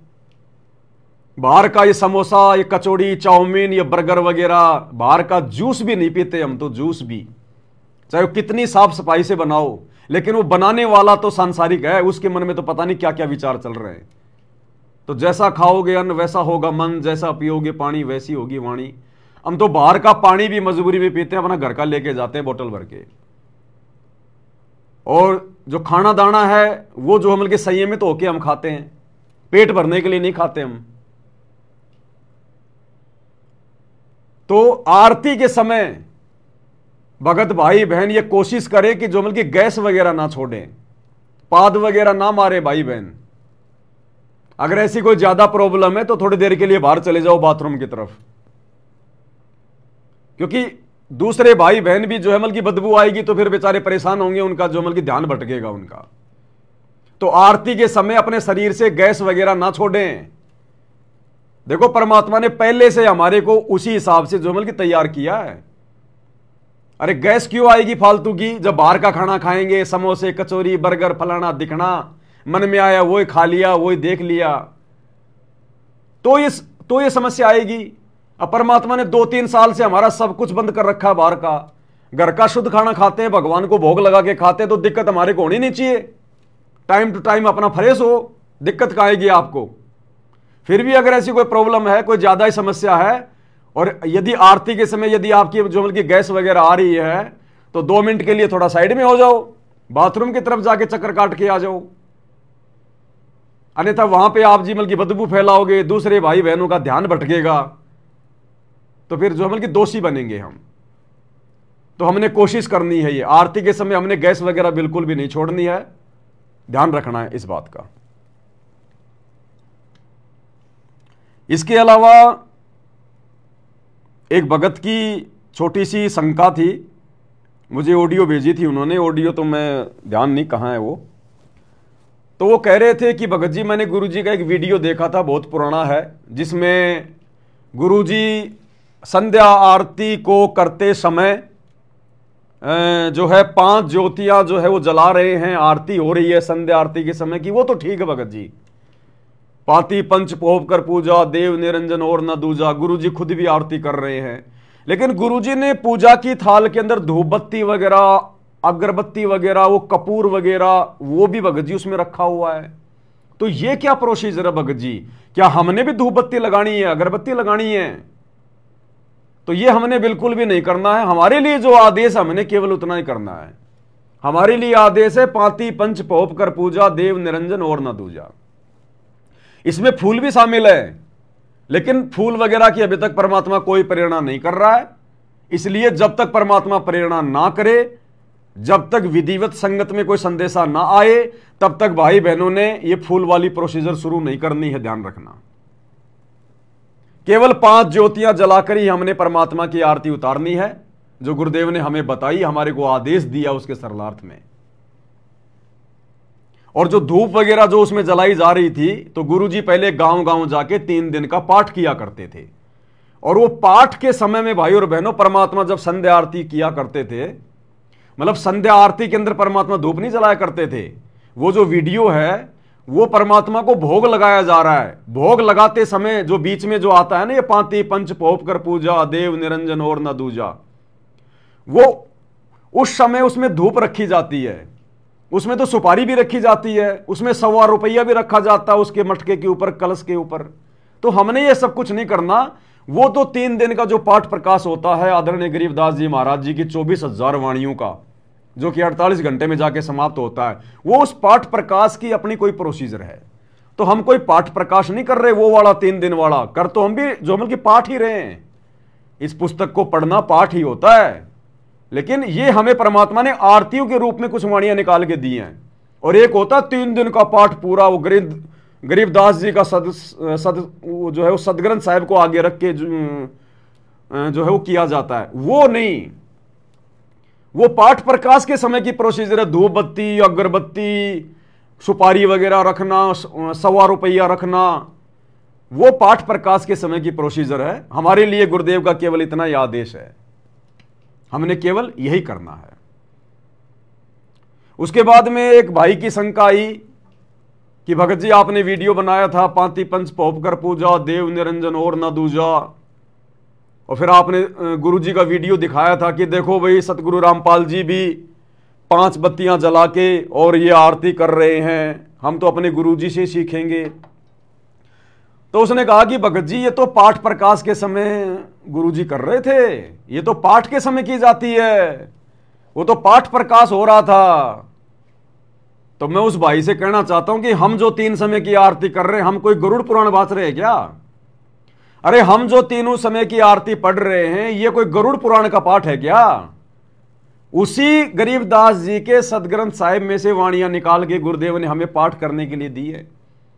जब आप भक्ति बोध को पढ़ोगे कभी हाथ में लेके, तो भक्ति बोध को खोलने से पहले उसके नीचे लिखा हुआ मूल्य, उसके मूल्य के आगे लिखा हुआ नित्य नियम पाठ। यानी इसका हमने रोजाना पाठ करना है। तो हम भी तो पाठ ही कर रहे हैं तीनों समय का।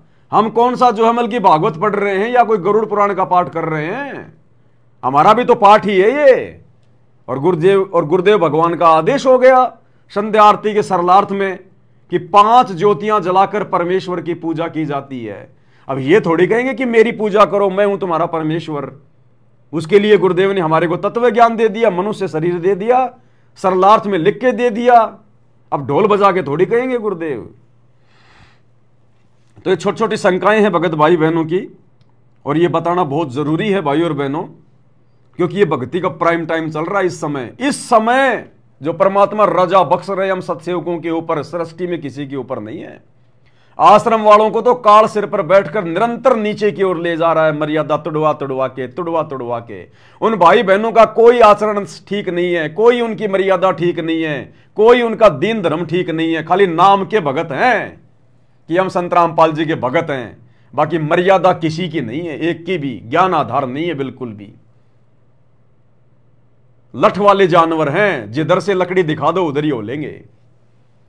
तो इस समय भाई और बहनों यदि हम नीचे गिर गए तो भाई और बहनों फिर हम कभी जिंदगी में नहीं उठ पाएंगे, युग युग बीत जाएंगे फिर हमारे को। और इस समय अगर किसी ने हिम्मत कर ली, संघर्ष कर लिया, दृढ़ रहा, किसी के तोड़ने से नहीं टूटा, काल के दूत, काल के एजेंट संगत में घुस के भगत बनकर जो बैठे हुए हैं, वो हमारे अंदर शंका पैदा करने का प्रयास करेंगे। तरह तरह की उल्टी सीधी बातें, बीजक की बाता कहे बीजक नाई हाथ, पृथ्वी डूबवण उतरे कर कर मीठी बात है। काल ना जाने क्या क्या प्रयत्न करवाएगा, उसको तो आग लग गई, आग कि एक एक घर में एक एक दिन में 10-10 हवन यज्ञ हो रहे हैं, 10-10 हवन यज्ञ। परमात्मा की विधिवत आरती शुरू हो गई, उसके बाग में आग लग गई, तन बदन में आग लग गई, बौखला गया काल पूरी तरह से। वो कोशिश करेगा हमारे मन में शंका पैदा करने की कि मैं जितने सत्सेवकों को तोड़ सकूं तोड़ लूं, अगर 2, 4, 5 भी अगर इस विधि को छोड़कर अगर सात संगति से नीचे गिर गए तो भी मेरे लिए तो बहुत अच्छी बात हो जाएगी। तो वो कोशिश करेगा इस समय भाई और बहनों, लेकिन सुनना किसी की नहीं, सुनो अपनी आत्मा की और अपने गुरुदेव भगवान की, उनके ज्ञान की, उनके सत्संग की, दूसरे की किसी की मत सुनो। और फालतू में किसी से संपर्क मत करो। अब अपनी भक्ति करने का समय है, भक्तों से ज्यादा लाग लपेट करने का समय नहीं है। ज्यादा समय अपना सुमरण, परमात्मा की भक्ति, सत्संग, भक्तों से भी ज्यादा लंबी चौड़ी बात मत किया करो। अब आधा घंटा, 1 घंटे, अब कोई फायदा नहीं है। परमात्मा ने जिन जिन शंकाओं का समाधान जो करवाना था, जो जायज थी, परमात्मा ने हजारों वीडियो बनवा दिए दास के माध्यम से, और दास की ड्यूटी लगा रखी है भगवान ने। हर दूसरे तीसरे दिन में लाइव आ रहा हूं, और पिछले 7 महीने से हम लोग जो है परमात्मा की पुस्तकों पे लाइव आ रहे हैं। अभी बीच में परमात्मा ने एक नई सेवा दे दी, इसलिए दास थोड़ा सा बीच में वीडियो नहीं बना पा रहा। 2, 4, 5 दिन के बाद में जैसे थोड़ा सेवा का बर्डन डाउन होगा, परमात्मा के आशीर्वाद से, मुसलमान नहीं समझे ज्ञान कुरान, उस पुस्तक के ऊपर हम फिर से लाइव आएंगे रात्रि 8 बजे। तो बीच बीच में ऐसी कोई आवश्यकता होगी, कोई संदेशा देना होगा, तो परमात्मा दास को निमित्त बना रहे हैं। आपने कहीं भटकने की जरूरत नहीं है, बार बार कहीं भागने की जरूरत नहीं है। जो भी जानकारी मिलेगी अब सात संगति के वीडियो से मिलेगी। अब आप जाओगे बार बार सात संगति में, कहीं और जाओगे तो आपको क्या मिलेगा? वही बातें मिलेंगी सारी।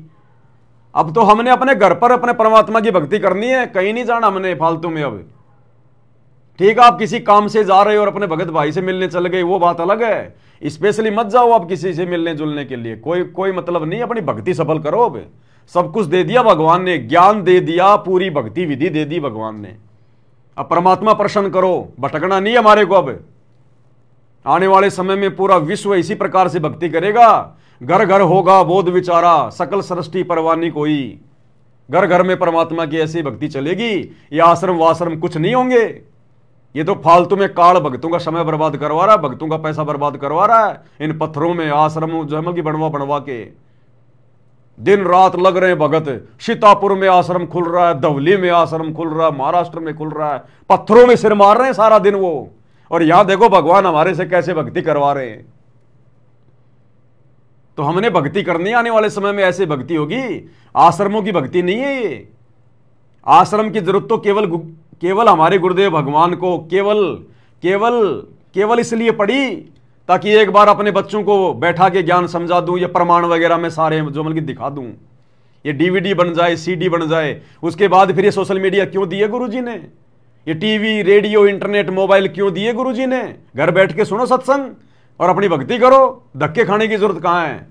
तो गुरुदेव के सतलोक जाने के बाद में कोई आश्रम नहीं, कुछ नहीं, अपने घर बैठ के इसी प्रकार से भक्ति होगी। उसी की तो प्रोसीजर परमात्मा ने शुरू करवाई है सात संगतियों के माध्यम से। आज हम सात संगत वाले पिछले 8-10 साल से कहीं नहीं जा रहे, ना किसी आश्रम में धक्के खाने जाते, ना किसी नामदान सेंटर पे जाते हम धक्के खाने, और कोई परमात्मा हमारी मर्यादा नहीं टूटने देता, और बढ़िया परमात्मा हमारे साथ में रहता है, बढ़िया हमारी भक्ति हो रही है। तो आने वाले समय में इसी प्रकार से पूरा विश्व भक्ति करेगा, कहीं धक्के नहीं खाएगा। घर घर में घर घर आश्रम बन जाएंगे, घर घर आश्रम, पांचों यज्ञ घर घर में होंगे, घर घर में। अन्यथा फिर वरना फिर गुरु जी के जाने के बाद फिर वही धंधा बन जाएगा, ये जैसे मंदिर, मस्जिद, चर्च, गुरुद्वारे जो मिलके धंधा बन गए। और वर्तमान में गुरु जी के रहते सहते गुरु जी के परिवार ने, इन कोऑर्डिनेटरों ने इन आश्रमों को जो मिलके धंधा बना दिया। तो सोचो गुरु जी के जाने के बाद क्या होगा अगर आश्रम इसी प्रकार से होगा। तो कोई आश्रम नहीं है, घर से बड़ा कोई आश्रम नहीं है। आज हम वो फायदा इन आश्रमों में जाके नहीं उठा सकते जो फायदा हम अपने घर पर भक्ति करके उठा रहे हैं। तो यही प्रोसीजर चलेगी आने वाले समय में। तो अब किसी की मत सुनो, आगे पीछे मत देखो, बिल्कुल भी, बिल्कुल नहीं देखना। केवल अपने भगवान को देख के चलना है, अपनी आत्मा के कल्याण को देख के चलना है। मर्यादा ना टूट जाए, गुरुजी किसी भी पॉइंट पे नाराज ना हो जाए, बस इस बात का विशेष तौर पर ध्यान रखना है। हमने भक्तों को देखना, ना हमने समाज को देखना। भक्तों तक भी केवल इतना ही लगाव रखो कि जिससे हमारा समय ज्यादा बर्बाद ना हो। अगर भक्तों में भी आपस में अगर हमारा प्यार मोह हो गया, लगाव अगर हद से ज्यादा हो गया, हम फंस जाएंगे। ये देखा देखी हो जाएगी, फिर लोकलाज में आ जाएंगे फिर। तो भक्तों की यारी दोस्ती अलग और परमात्मा वाली अलग, ध्यान रखना इस बात का। इसके अलावा जूली बहन की एक ऑडियो आई है, सुन लेते हैं परमात्मा जी के आशीर्वाद से।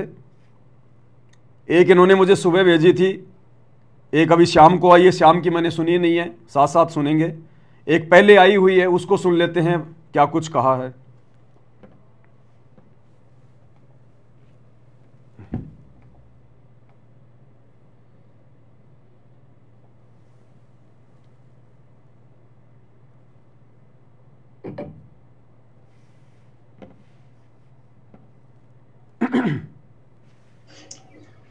बंदी छोड़ सतगुरु रामपाल जी भगवान जी की जय हो। जय हो बंदी छोड़ की लौट कोनी और की।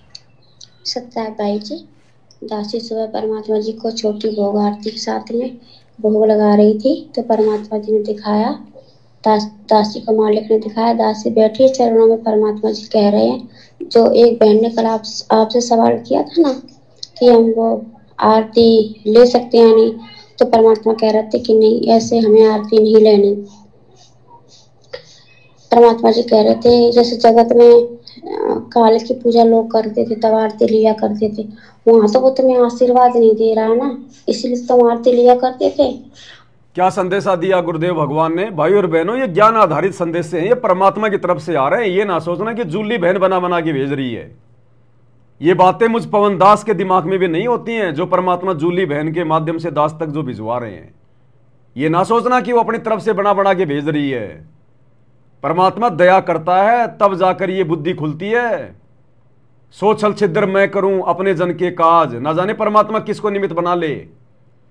650 साल पहले उन पंडितों के भंडारे में उस समय परमात्मा के 64 लाख भगत थे। परमात्मा ने झोटा राम को निमित्त बनाया वेद मंत्र बुलाने के लिए। अपने भक्तों को भी निमित्त बना सकते थे ना, लेकिन उसको जानवर को बनाया निमित्त। तो ये ना सोचना परमात्मा किसी को भी खड़ा करके अपना कोई भी काम करवा सकता है। तो ये संदेश परमात्मा की तरफ से हैं, जूली बहन की केवल आवाज है, ध्यान रखना इन बातों का। तो क्या कह रहे हैं गुरुदेव भगवान की? पहले हम जगत में जब आरती किया करते थे मंदिरों में या फिर अपने घर पर किया करते थे, तो हम लोग यूं आरती लिया करते थे, फिर यूं अपने सिर पे लिया करते थे यूं, या फिर बहुत सारे भाई बहन यूं करते हैं अपने घर की तरफ, यूं ले फुश फुश उधर चली जा जा जा, घूम जा सारे घर में, तो पहले यूं किया करते थे, ये नहीं करना हमने, ये पाखंड है, ढोंग है, कोई लेना देना नहीं है इसका। तो गुरुदेव ने क्या कहा जूली बहन के माध्यम से कि वो बेचारे इसलिए यूं किया करते थे, यूं आशीर्वाद खुद अपने हाथों से लिया करते थे। क्यों? क्योंकि वो देवता उनके, वो पत्थरों के, उनके भगवान वो पत्थरों के, ना चले ना बोले ना कोई हाथ उठावे, तो उनको आशीर्वाद नहीं मिलता था उन देवताओं की तरफ से, उस पूजा पाठ से, उन मंदिरों में। इसलिए बेचारे मजबूरी में अपने हाथों से आशीर्वाद लिया करते थे कि ये देवता तो हाथ उठा ही नहीं रहे, ये देवता तो कभी आशीर्वाद देते नहीं, काम हमारे सारे बिगड़ते जा रहे हैं, खुद ही ले लो। अब यहां तो परमात्मा छप्पर फाड़ के आशीर्वाद दे रहा है, मैं छप्पर फाड़ के, ये सूक्ष्म भक्ति है, सत भक्ति। तो अब हमने अपने हाथों से आरती लेने की जरूरत नहीं है, और ना अपने घर में फैलाने की जरूरत नहीं है कि जा फैल जा, चारों तरफ फैल जा घर में। अब ये ड्रामेबाजियां करने की जरूरत नहीं है, हमने सिंपल तरीके से परमेश्वर की आरती उतारनी है। उसके बाद में कहीं भी रख दो इस थाली को, चाहे दरबार में रख दो, चाहे कहीं और रख दो अलग।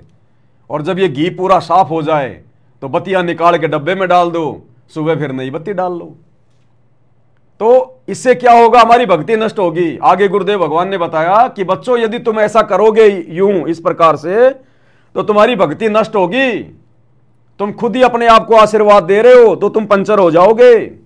क्या तुम्हें विश्वास नहीं है कि तुम्हारा भगवान तुम्हें आशीर्वाद नहीं दे रहा? क्या तुम्हारा भगवान कोई पत्थर का है? क्या तुम्हारा भगवान कोई डमी गॉड है क्या, जिसको पता नहीं होगा? सारी सृष्टि का मालिक है, सर्वशक्तिमान है, अंतर्यामी है। उसकी आरती उतारते समय हमने अपने हाथों से आशीर्वाद नहीं लेना है। भगवान का आशीर्वाद तो निरंतर हमारे ऊपर बरसता रहता है, यदि हम मर्यादा में रह के भक्ति कर रहे हैं तो गुरुदेव भगवान का आशीर्वाद तो 24 घंटे हमारे साथ में है। तो गुरुदेव भगवान ने फिर एग्जाम्पल भी दिया कि बच्चों, इसका नुकसान होता है, अपने हाथों से आरती लेकर आशीर्वाद लेने का नुकसान। एग्जाम्पल दिया गुरुदेव ने भस्मासुर का। अन्यथा फिर बहुत सारे लोग कहेंगे इसमें क्या दिक्कत हो रही है, अगर यूं ले लेंगे तो क्या दिक्कत होगी, अब हमारे तो हाथ हैं। तो गुरुदेव ने भस्मासुर का एग्जाम्पल दिया कि वो भस्मासुर का ही हाथ था जिसने अपने सर पर रखा था, और परमात्मा बोले भस्म, उसी समय भस्म हो गया, राख बन गई, खुद का ही तो हाथ था।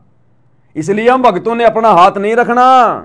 जब भस्मासुर अपने खुद के हाथ से भस्म हो सकता है तो अपने हाथ से आशीर्वाद लेंगे तो मर्यादा नहीं टूटेगी क्या? हमने तो भगवान के अलावा किसी और का आशीर्वाद नहीं लेना। हम तो भगत है, हम तो भिखारी है, आशीर्वाद तो भगवान देंगे गुरुदेव। और गुरुदेव भगवान का आशीर्वाद निरंतर हमारे ऊपर वैसे बरसता है। तो अब हमने ये नहीं करना, छोड़ देना पछलियों की रीत सतगुरु उतारेंगे। ये पहले वालों की ये परंपराएं हैं, ये रीतियां हैं बिना ज्ञान के। जिसने जैसा बता दिया, हमारे दादा परदादा बेचारे अनपढ़ बुजुर्ग वैसा ही करने लग जाया करते थे। तो ये परंपराएं हैं, रीति रिवाज है फालतू की, हमने इनको अपनी पूजा में शामिल नहीं करना है। तो इन चीजों का ध्यान रखना है। नहीं तुम्हारा कोई गुरु था तो तुम्हें आशीर्वाद देता, पर यहाँ तुम्हें आशीर्वाद की कौन सी कमी है?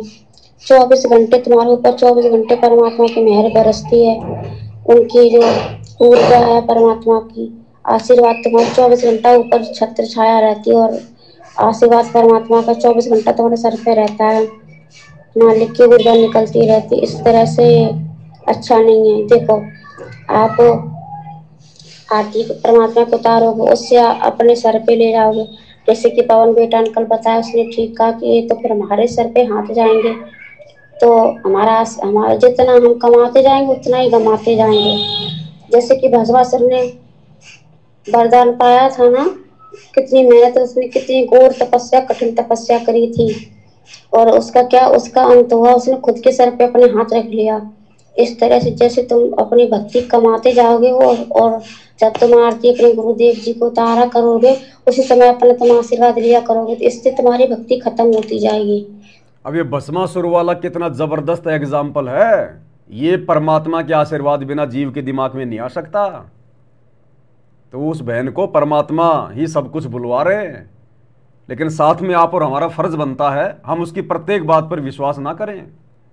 दास ऑडियो सुनता है लेकिन प्रत्येक बात पे नहीं। जो बातें गुरुदेव के ज्ञान आधार से बिल्कुल परफेक्ट होती हैं, दास केवल उन्हीं को मानता है।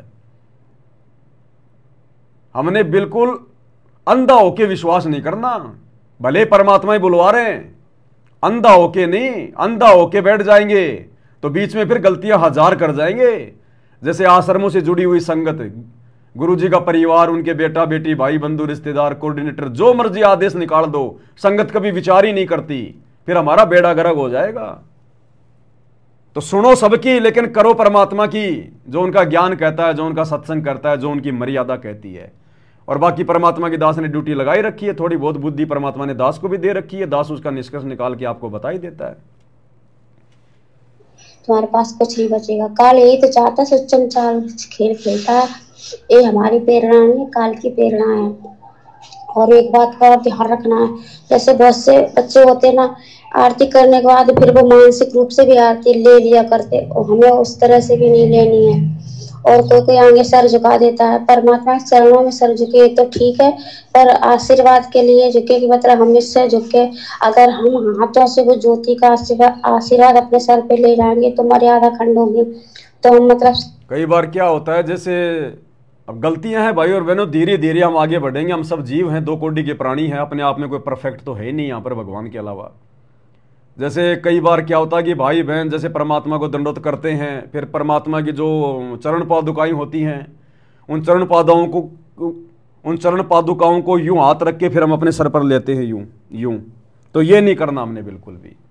हमने चरण पादुकाओं पे केवल अपना मत्था टेकना, मत्था टेकना हमने। उन चरण पादुकाओं के हाथ लगा के फिर यूं नहीं करना हमने। वो फिर जबरदस्ती का आशीर्वाद हो गया। वो तो फिर इसका मतलब परमात्मा तो हमें दे नहीं रहा आशीर्वाद, हम जानबूझ के ले रहे हैं, हम ही जबरदस्ती ले रहे हैं। फिर तो हमने आधीनी के लिए परमात्मा की चरण पादुकाओं पर अपना मत्था टेकना है, अपने हाथों से आशीर्वाद नहीं लेना हमने उन चरण पादुकाओं का। ध्यान रखना इस बात का बिल्कुल भी। मतलब सर झुकाकर ज्योति के प्रकाश से आशीर्वाद अपने सर पे ले ले तो इससे मर्यादा भी खंडनी होगी और भक्ति बच जाएगी। इस तरह से भी हमें नहीं करना, इस तरह से करने से भी तुम्हारी मर्यादा खंड होगी। जैसे कि वो परमात्मा कथा सुनाते हैं कि मौन धारण कर लेते हैं, बोलते नहीं है, लिख देते हैं, तो मुंह से बोलो या लिख दो, बात तो वही है। इसी तरह से अगर तुम झुक के और आरती लेने की कोशिश करोगे तो मन में तुम्हारे ये दोष आएगा कि मतलब आरती ले रहे, तुम्हारे दंडवत प्रणाम करने के उद्देश्य से सर नहीं झुकेगा मालिक के चरणों में, तुम्हारे इस उद्देश्य से सर झुकेगा कि हम परमात्मा की ज्योति की जो आरती है ना, उसे अपने आशीर्वाद रूप में अपने सर पे ले ले। इस तरह से गलती नहीं करनी है। तुम्हारे गुरु जी के आशीर्वाद की कमी छोड़ रहे हैं, तुम इस तरह से करोगे ये नहीं चलेगा। काल के पुजारी तो काल तो कुछ नहीं देता, काल तो खाली है, पर तुम्हारे गुरु भगवान ने कोई कमी भी नहीं छोड़ी है। और एक बात का और ध्यान रखना, छोटे छोटे बच्चे होते हैं, उनकी माताएं क्या करती हैं, आरती कर रही हैं, आरती करते समय क्या पता उनको इस सर झुका दे बच्चे को कि परमात्मा ने इसे आशीर्वाद दो। इस तरह से भी इन्हें नहीं बोलना कि इसे आशीर्वाद दो। क्यों? परमात्मा का क्या। बहुत अच्छा पॉइंट है। माता बहनें अपने छोटे छोटे बच्चों को परमात्मा के आगे उनके जमल की झुका देती हैं। झुकाना ठीक है, कोई दिक्कत नहीं है। परमात्मा को छोटे बच्चे को दंडवत करवाना, उसको सिखाना, कोई दिक्कत नहीं है। लेकिन हमने ये नहीं बोलना कि परमात्मा अपने बच्चे को आशीर्वाद दो। फिर हम तो अपने गुरुजी को आदेश दे रहे हैं। क्या गुरुजी को नहीं पता कि मैंने इसको आशीर्वाद देना कि नहीं देना है? हमने नहीं बोलना कि परमात्मा अपने बच्चे को भी आशीर्वाद दो, अपने बच्चे का भी ध्यान रखना। जो फॉर्मेलिटी है वो पूरी करो, बच्चे को दंडवत करना सिखाओ। बाकी सामने भगवान बैठा है, अंतर्यामी परमात्मा है, उसको सब पता है किसको क्या देना और कब देना है। तो ये गलती भी हमने नहीं करनी बोलकर कि गुरुजी अपने बच्चे को आशीर्वाद दो। ये गलती नहीं करनी हमने। सामने भगवान है, भगवान परमात्मा पत्थर नहीं है, जानी जान अंतर्यामी, सब कुछ जानता है, असंख्य युगों की जानता, आगे की जानता है। तो ये गलतियां भी हमने नहीं करनी है। क्या पता नहीं है कि किसे आशीर्वाद देना है किसे नहीं देना। जो परमात्मा भक्ति करेगा परमात्मा उसे आशीर्वाद देंगे। परमात्मा तो सबको देते। हमें इस तरह से भी नहीं बोलना कि परमात्मा या आपके बच्चे ने भी अपना आशीर्वाद दो, नहीं। परमात्मा को सब पता है। इस तरह से भी भक्ति खत्म होती है। और ना ही बच्चे को सर झुकाना, अगर झुकाना भी है परमात्मा के चरणों में तो इस आपका से एक उद्देश्य हो कि परमात्मा के चरणों में दंडवत प्रणाम करने के मकसद से हम झुका रहे हैं, ना कि हम आशीर्वाद के मकसद से कि जो हमने ज्योति जला के भी आशीर्वाद परमात्मा जी की आरती उतारी है उसका आशीर्वाद हमें मिल जाए। उसका तो 24 घंटे तुम्हारे ऊपर आशीर्वाद बरस रहा है, फिर अलग से क्या जरूरत लेने की। इस तरह की गलतियां भक्ति मार्ग में नहीं करनी है और आगे से ध्यान रखना। बहुत छोटी छोटी बातों काल कुछ भी कर सकता है हमारे साथ में, तुम्हें लगेगा कि परमात्मा कर रहा है, इस तरह से ये सब नहीं करना चाहिए। परमात्मा जी ऐसे बता रहे थे, आप परमात्मा जी के चरणों में बैठे हो, परमात्मा जी आपसे भी कह रहे बेटा ने अच्छे से और समझा देना। बहुत बोली संघर्ष है, हर किसी के इतनी जल्दी समझ में नहीं आता। ये काल बहुत चालबाज है, बहुत धोखेबाज। आपके गुरु जी को नहीं जब प्रथम बार आया तो उससे कैसे वचन भरवा लिया था, फिर कह रहा था जाओ जोग जीत संसारा, कहना वचन कहना मान। अरे दासी सबसे जबरदस्त क्रिया है भक्ति मार्ग, जो अभी तुम्हें 5 ही पाती पंच पोप कर पूजा देव निरंजन और नदरस पर जो चल रही है ना क्रिया, जरा से भी ढील नहीं करनी, ना किसी की बातों में आना, बहुत सोच समझ के कदम बढ़ाना, क्योंकि काल हर कोशिश करेगा इस तरह से तुम्हें तोड़ने की। हम बार बार तुमको ये संदेशा दिलवा रहे और कह रहे हैं ताकि तुम सतर्क रहो। ये क्रिया हल्के मत ले लेना बेटा, हल्के में नहीं है क्रिया। और जो जब जब जब जब जब भूल पड़े पुस्तक पर जो उठा रहे ना, परमात्मा कह रहे हमने कॉमन सेंस के लिए 2 जगह पे लिखा कि हमारे बच्चे समझ जाएंगे और ना समझ वाले वो उसी चक्कर में पड़े रहेंगे, काल की पूजा में पड़े रहेंगे। उनको कभी समझ में नहीं आएगा, ना उनको ये समझ में आएगा कि हमारे गुरु जी क्यों ये आरती किया करते थे। उनके पास बुद्धि नहीं, उनके तो गोबर भरा पड़ा है।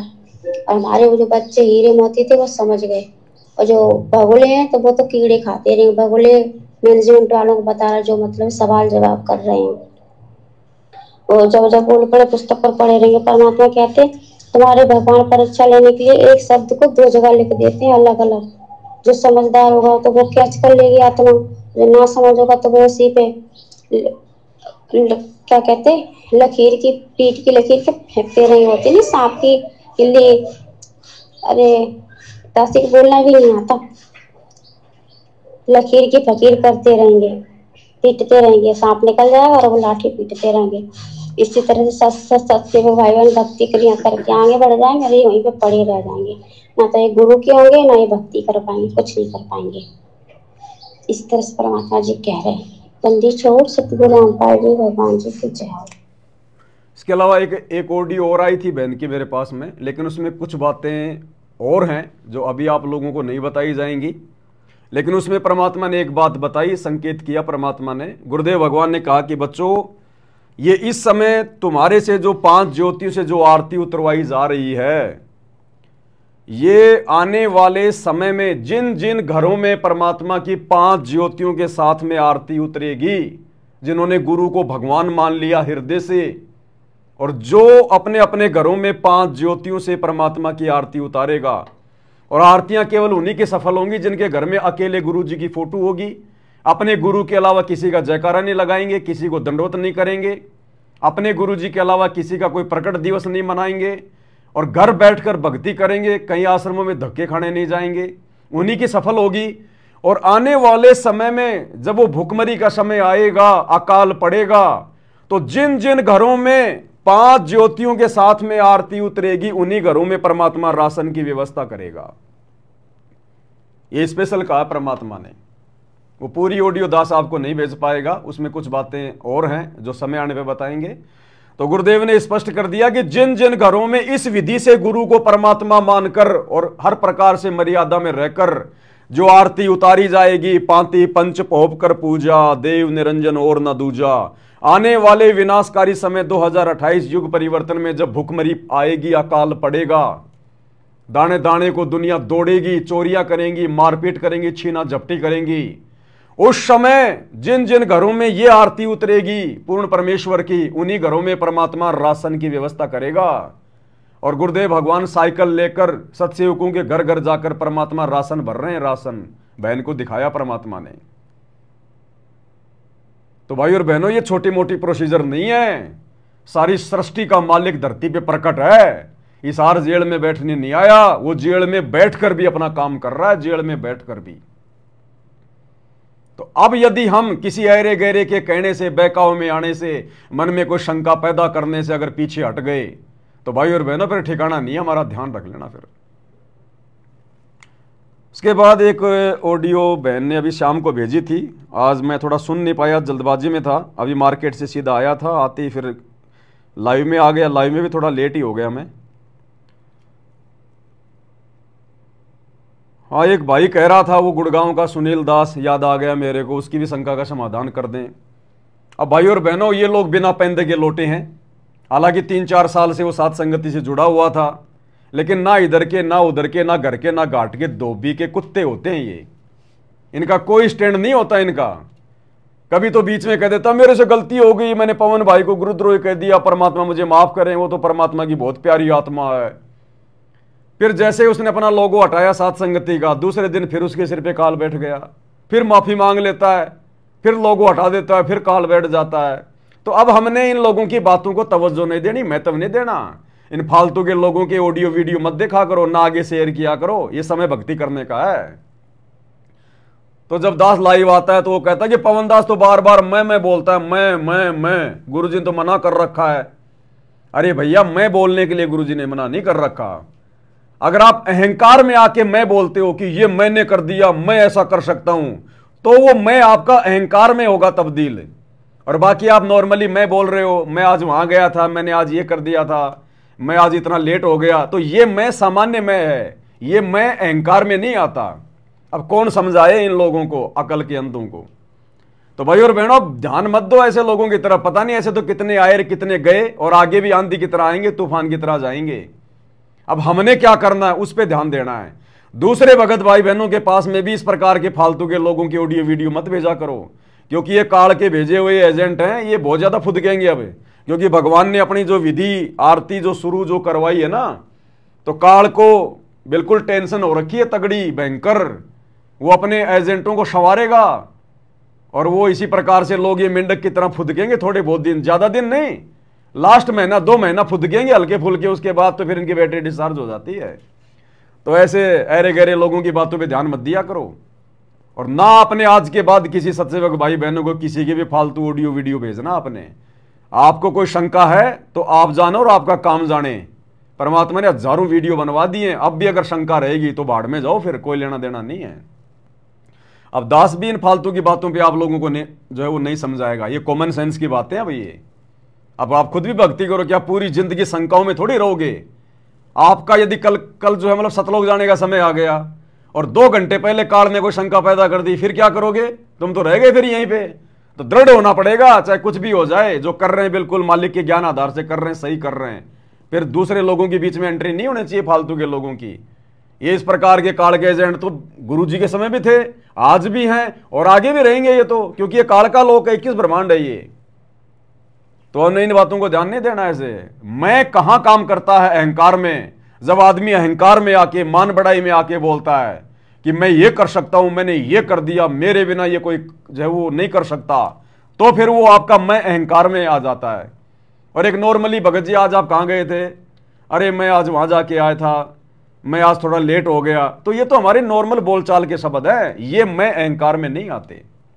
तो ध्यान रखा करो इन चीजों का। अब हम लोग पहले सुना करते थे रामचंद्र और रावण के विषय में, रामचंद्र और रावण के विषय में। तो जब रामचंद्र जी रावण पर विजय प्राप्त करके अयोध्या में आए तो लोगों ने उनको बधाइयां दी और कहा जी आपने रावण मार दिया, आपने रावण मार दिया, आपने रावण मार दिया।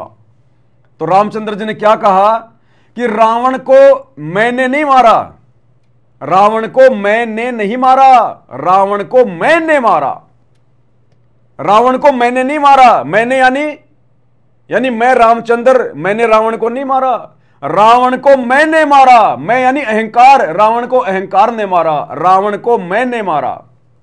तो दोनों शब्द सेम है, लेकिन दोनों का जो अर्थ है वो क्या है। एक तो रामचंद्र कह रहा है, जब लोगों ने कहा कि आपने रावण मार दिया, तो रामचंद्र बोला रावण को मैंने नहीं मारा।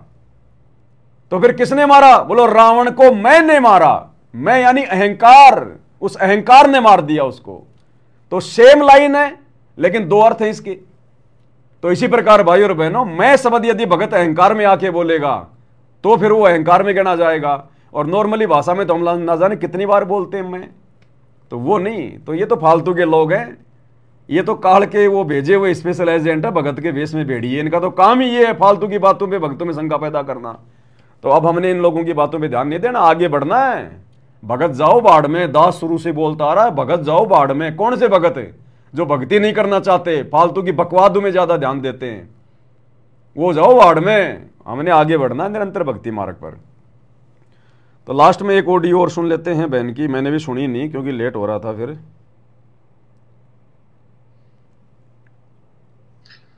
बंदी छोड़ सतगुरु रामपाल जी भगवान जी की जय हो। जय हो बंदी छोड़ की लौट को नहीं और की। सत्य भाई जी, दासी परमात्मा जी को भी छोटी भोग आरती के साथ में भोग लगा रही थी, तो परमात्मा जी ने दिखाया, मालिक जी ने दिखाया, एक परमात्मा जी का सिंहासन बहुत बड़ा बहुत ऊंचा है, ना तो वो जमीन में ना वो आसमान में, बीच में है परमात्मा जी, उसमें विराजमान है। और परमात्मा जी खूब खुश हो रहे, खूब प्रसन्न हो रहे। उनका स्वरूप है धोती कुर्ता पहने हुए। पुरानी एक फोटो दास ने देखी मालिक का, इस स्वरूप है। एक पैर पैर चढ़ा के बैठे, दोनों हाथों है ना वो कुर्सी के ऊपर दोनों तरफ करके बैठे से, बहुत बड़े बड़े शहंशाह बैठते नहीं है, हमारे तो परमात्मा है ही शहंशाह, इसी तरह से वो बैठे हुए हैं। तो परमात्मा जी ने दिखाया, परमात्मा जी ऊपर है ना, ऊपर से नीचे तरफ दिख रहा है पृथ्वी की तरफ। तो पृथ्वी की तरफ है ना, आधे घरों में तो ये पाती पंच भोग कर पूजा देव निरंजन और दूजा ये जल रही है, 5 दीपक, 5 बत्ती वाली आरती दीपक। और एक तरफ बिल्कुल अंधेरा पड़ा है, आधी में अंधेरा सा पड़ा है। उधर है ना एकदम से टिम टिम से करके एक दीपक जला है, जैसे कि पुराने जमाने में लालटेन जला दो और एक घर में लाइट जला दो तो उसका कितना प्रकाश है। एक घर में 5 दीपक 5 जल रही होती है और एक घर में एक, तो उसका कितना प्रकाश होगा। इसी तरह से परमात्मा दिखा रहे हैं, आधे में अंधेरा पड़ा है, आधे में एकदम उजाला दीपावली की तरह जगमग जगमग हो रहा है। परमात्मा इतने खुश हो रहे, बहुत प्रसन्न हो रहा है, बहुत ज्यादा। परमात्मा जी जब प्रसन्न हो रहा है तो उनके हृदय में से शक्तियां निकल रही है, पूरे ब्रह्मांड में जा रही हैं। जैसे हमने देखा कि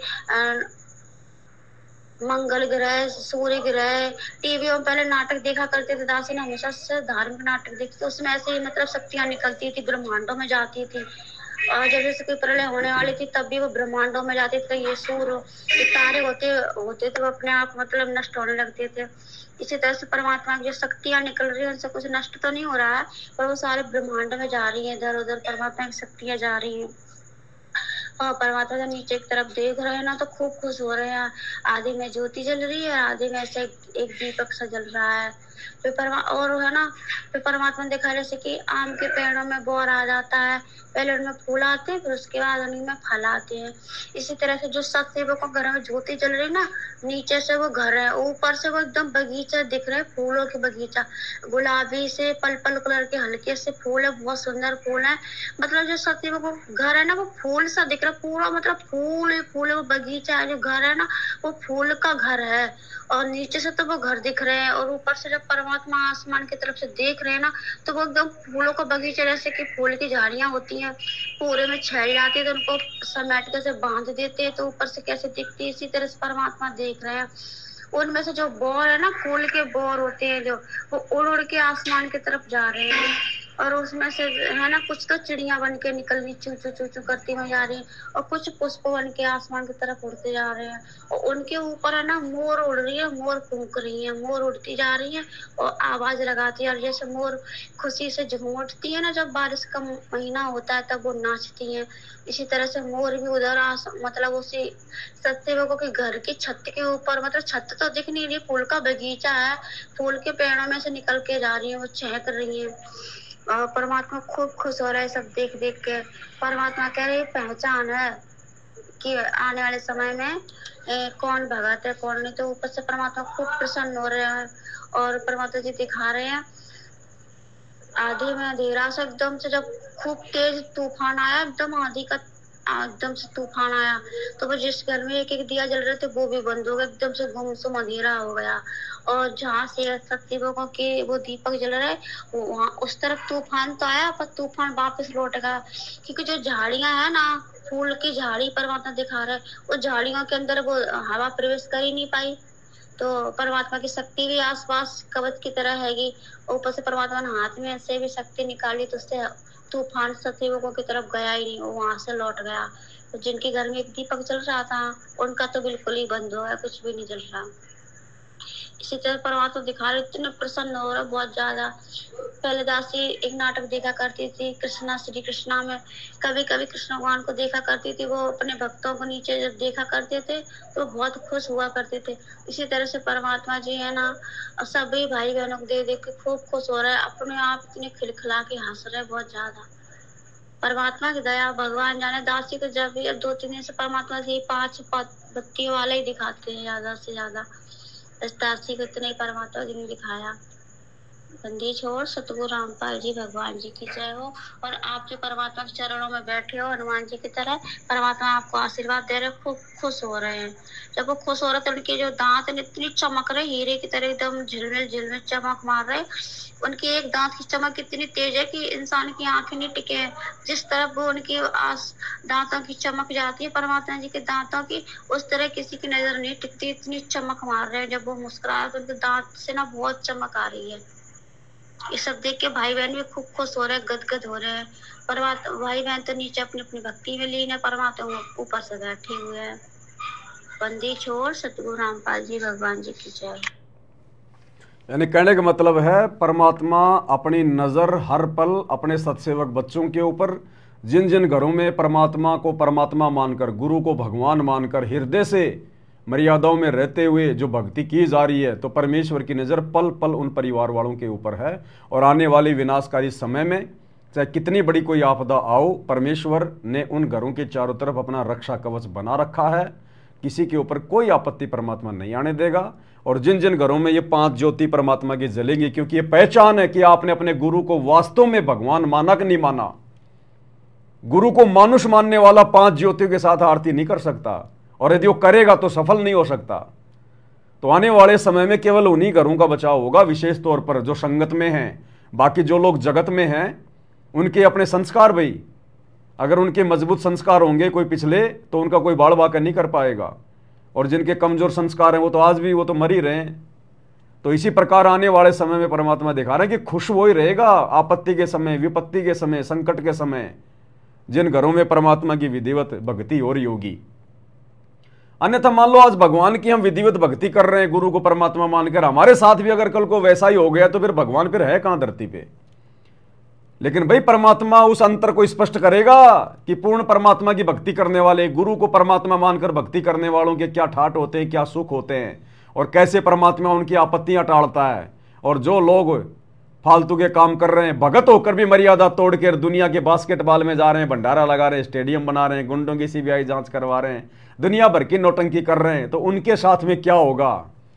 भक्तों में भी पता चलेगा मर्यादा तोड़कर भक्ति करने वालों के साथ क्या होगा, और गुरु को परमात्मा मानकर विधिवत भक्ति करने वालों के साथ में क्या होगा आने वाले समय में। तो ये आरती असल में हमारी अब सफल हो रही है भाइयों और बहनों। हम पढ़ते हैं ना, खंड खंड में आरती गाजे सकलमयी हर ज्योत विराजे। तो गुरुदेव भगवान ने बताया कि अब ये तुम्हारी आरती ब्रह्मांडों में गूंज रही है, खंड खंड में, क्योंकि अब तुमने विधिवत आरती करना शुरू किया है। पांति पंच पोप कर पूजा, देव निरंजन और न दूजा, खंड खंड में आरती गाजे सकलमयी हर ज्योत विराजे। अब ये आरती जो हम इस विधि से कर रहे हैं गुरु को परमात्मा मानकर, अब ये आरती खंड खंड में जा रही है, इसकी आवाज खंड खंड में ब्रह्मांडों में, और इसका प्रकाश ज्योति सकल ब्रह्मांडों में छा रही है। अब देवी देवता भी प्रसन्न हो रहे हैं, प्रसन्न, क्योंकि ये टहनियां हैं और टहनियों के ऊपर ही फल लगते हैं। अब देखना आने वाले समय में सत्सेवक बच्चों के घरों में, परमात्मा के सत्सेवक बच्चों के घरों में जो फल लगेंगे, जो संघर्ष परमात्मा ने हमसे करवाया है 8-10 साल में, इन लोगों की गाड़ियां खा खा के, जेल जा जा के, मुकदमे लगवा के, हर प्रकार से इन्होंने तोड़ने का प्रयास किया, लेकिन हम लोग जो बल्कि डटे रहे साथ संगति में। अब देखना आने वाले समय में इन टहनियों पे परमात्मा कैसे फल लगाता है, तब पता चलेगा इन आश्रम वाले भक्तों को और इसको दुनिया वालों को कि क्या होती है मर्यादित भक्ति, गुरु भगवान होता है या कोई और होता है, तब पता चलेगा इनको आने वाले समय में। इनको पता चले ना चले भाई और बहनों, हमें तो पता चल गया। अपने तो इसी पर आप और हमें तो इसी प्रकार से दृढ़ होकर भक्ति मार्ग पर आगे बढ़ना है। बाकी बीच बीच में दास को जैसे परमात्मा प्रेरणा करेंगे, दास आप सभी भगत भाई बहनों को संदेशा देता रहेगा। दास की तो ड्यूटी यही लगा रखी है भगवान ने। बाकी जिन भगत भाई बहनों के पास में अभी तक संदेशा नहीं पहुंचा है पूजा के थाल के विषय में, तो दास का नंबर है 82 73 84 95 60। इस नंबर पर आप जी अपना पूरा पता पिन कोड के नंबर के साथ व्हाट्सएप कर दो। जिन्होंने अपना पता भेज दिया है, दास की तरफ से ओके लिख के जो है वो चला गया है, जिन जिन भाई बहनों ने मुझे वो पता भेज दिया और मैंने नीचे उसके जवाब में लिख दिया ओके, उसके बाद दोबारा अपने एड्रेस नहीं भेजना। फिर दास आपके पास फोन करेगा या कोई और भाई बहन आपको फोन करेंगे, आपके एड्रेस को कंफर्म करेंगे वो, और पेमेंट आपने केवल दास के मोबाइल नंबर पे भेजना है। जो भाई बहन आपको फोन कर रहे हैं वो भी दास के लिए बोल रहे हैं, तो मन में ऐसी कोई शंका पैदा मत करना कि भाई हमारी हम जो पूजा का थाल जो मंगवा रहे हैं उसका पैसा कहीं और चला जाए। कहीं नहीं जाने वाला, परमात्मा के चरणों में रहेगा, दास के पास ही आएगा, कोई टेंशन की बात नहीं है। दास के दोनों मोबाइल नंबर आपके पास में है, 82 73 84 95 60। इसी पर मेरा फोन पे चलता है, पेटीएम चलता है, गूगल पे चलता है। आपने जो सामान मंगवाना है उसका पैसा आपने मेरे ही नंबर पे आपने डालना है। तो आज के वीडियो में भाई और बहनों केवल इतना ही। परमात्मा का हम कोटि कोटि दंडवत धन्यवाद करते हैं जो परमेश्वर ने हमें समय दिया अपनी महिमा के लिए। तो कुछ और बातें जो परमात्मा प्रेरणा करेंगे, जो आवश्यक होंगी, दास आपको बीच बीच में आकर लाइव बताता रहेगा ताकि हम कोई गलती करने से बचें। इस समय अगर गलती हो गई तो लेने के देने पड़ जाएंगे, लेने के देने, क्योंकि परमात्मा ने आप और हमारी आंखें खोली हैं, और आंखें खुलने के बाद यदि हम कोई गलत रास्ते पे जाएंगे तो भाई और बहनों फिर परमात्मा माफ नहीं करेगा। आश्रम वालों का तो बेड़ा गर्क हुआ पड़ा है, वो तो जमीन में धसे पड़े हैं, उनको होश नहीं है बिल्कुल भी, भांग के नशे में है। आप और हमारी परमात्मा ने बुद्धि खोली है, चेतना जागृत की है, अब हमने पीछे कदम नहीं उठाना। तो आज के वीडियो में केवल इतना ही। बंदी छोड़ सतगुरु रामपाल जी भगवान की जय हो। चल पे डट गे, कट गे फंद 84 के, कट गे फंद 84 के, कट गे फंद 84 के। भाई जो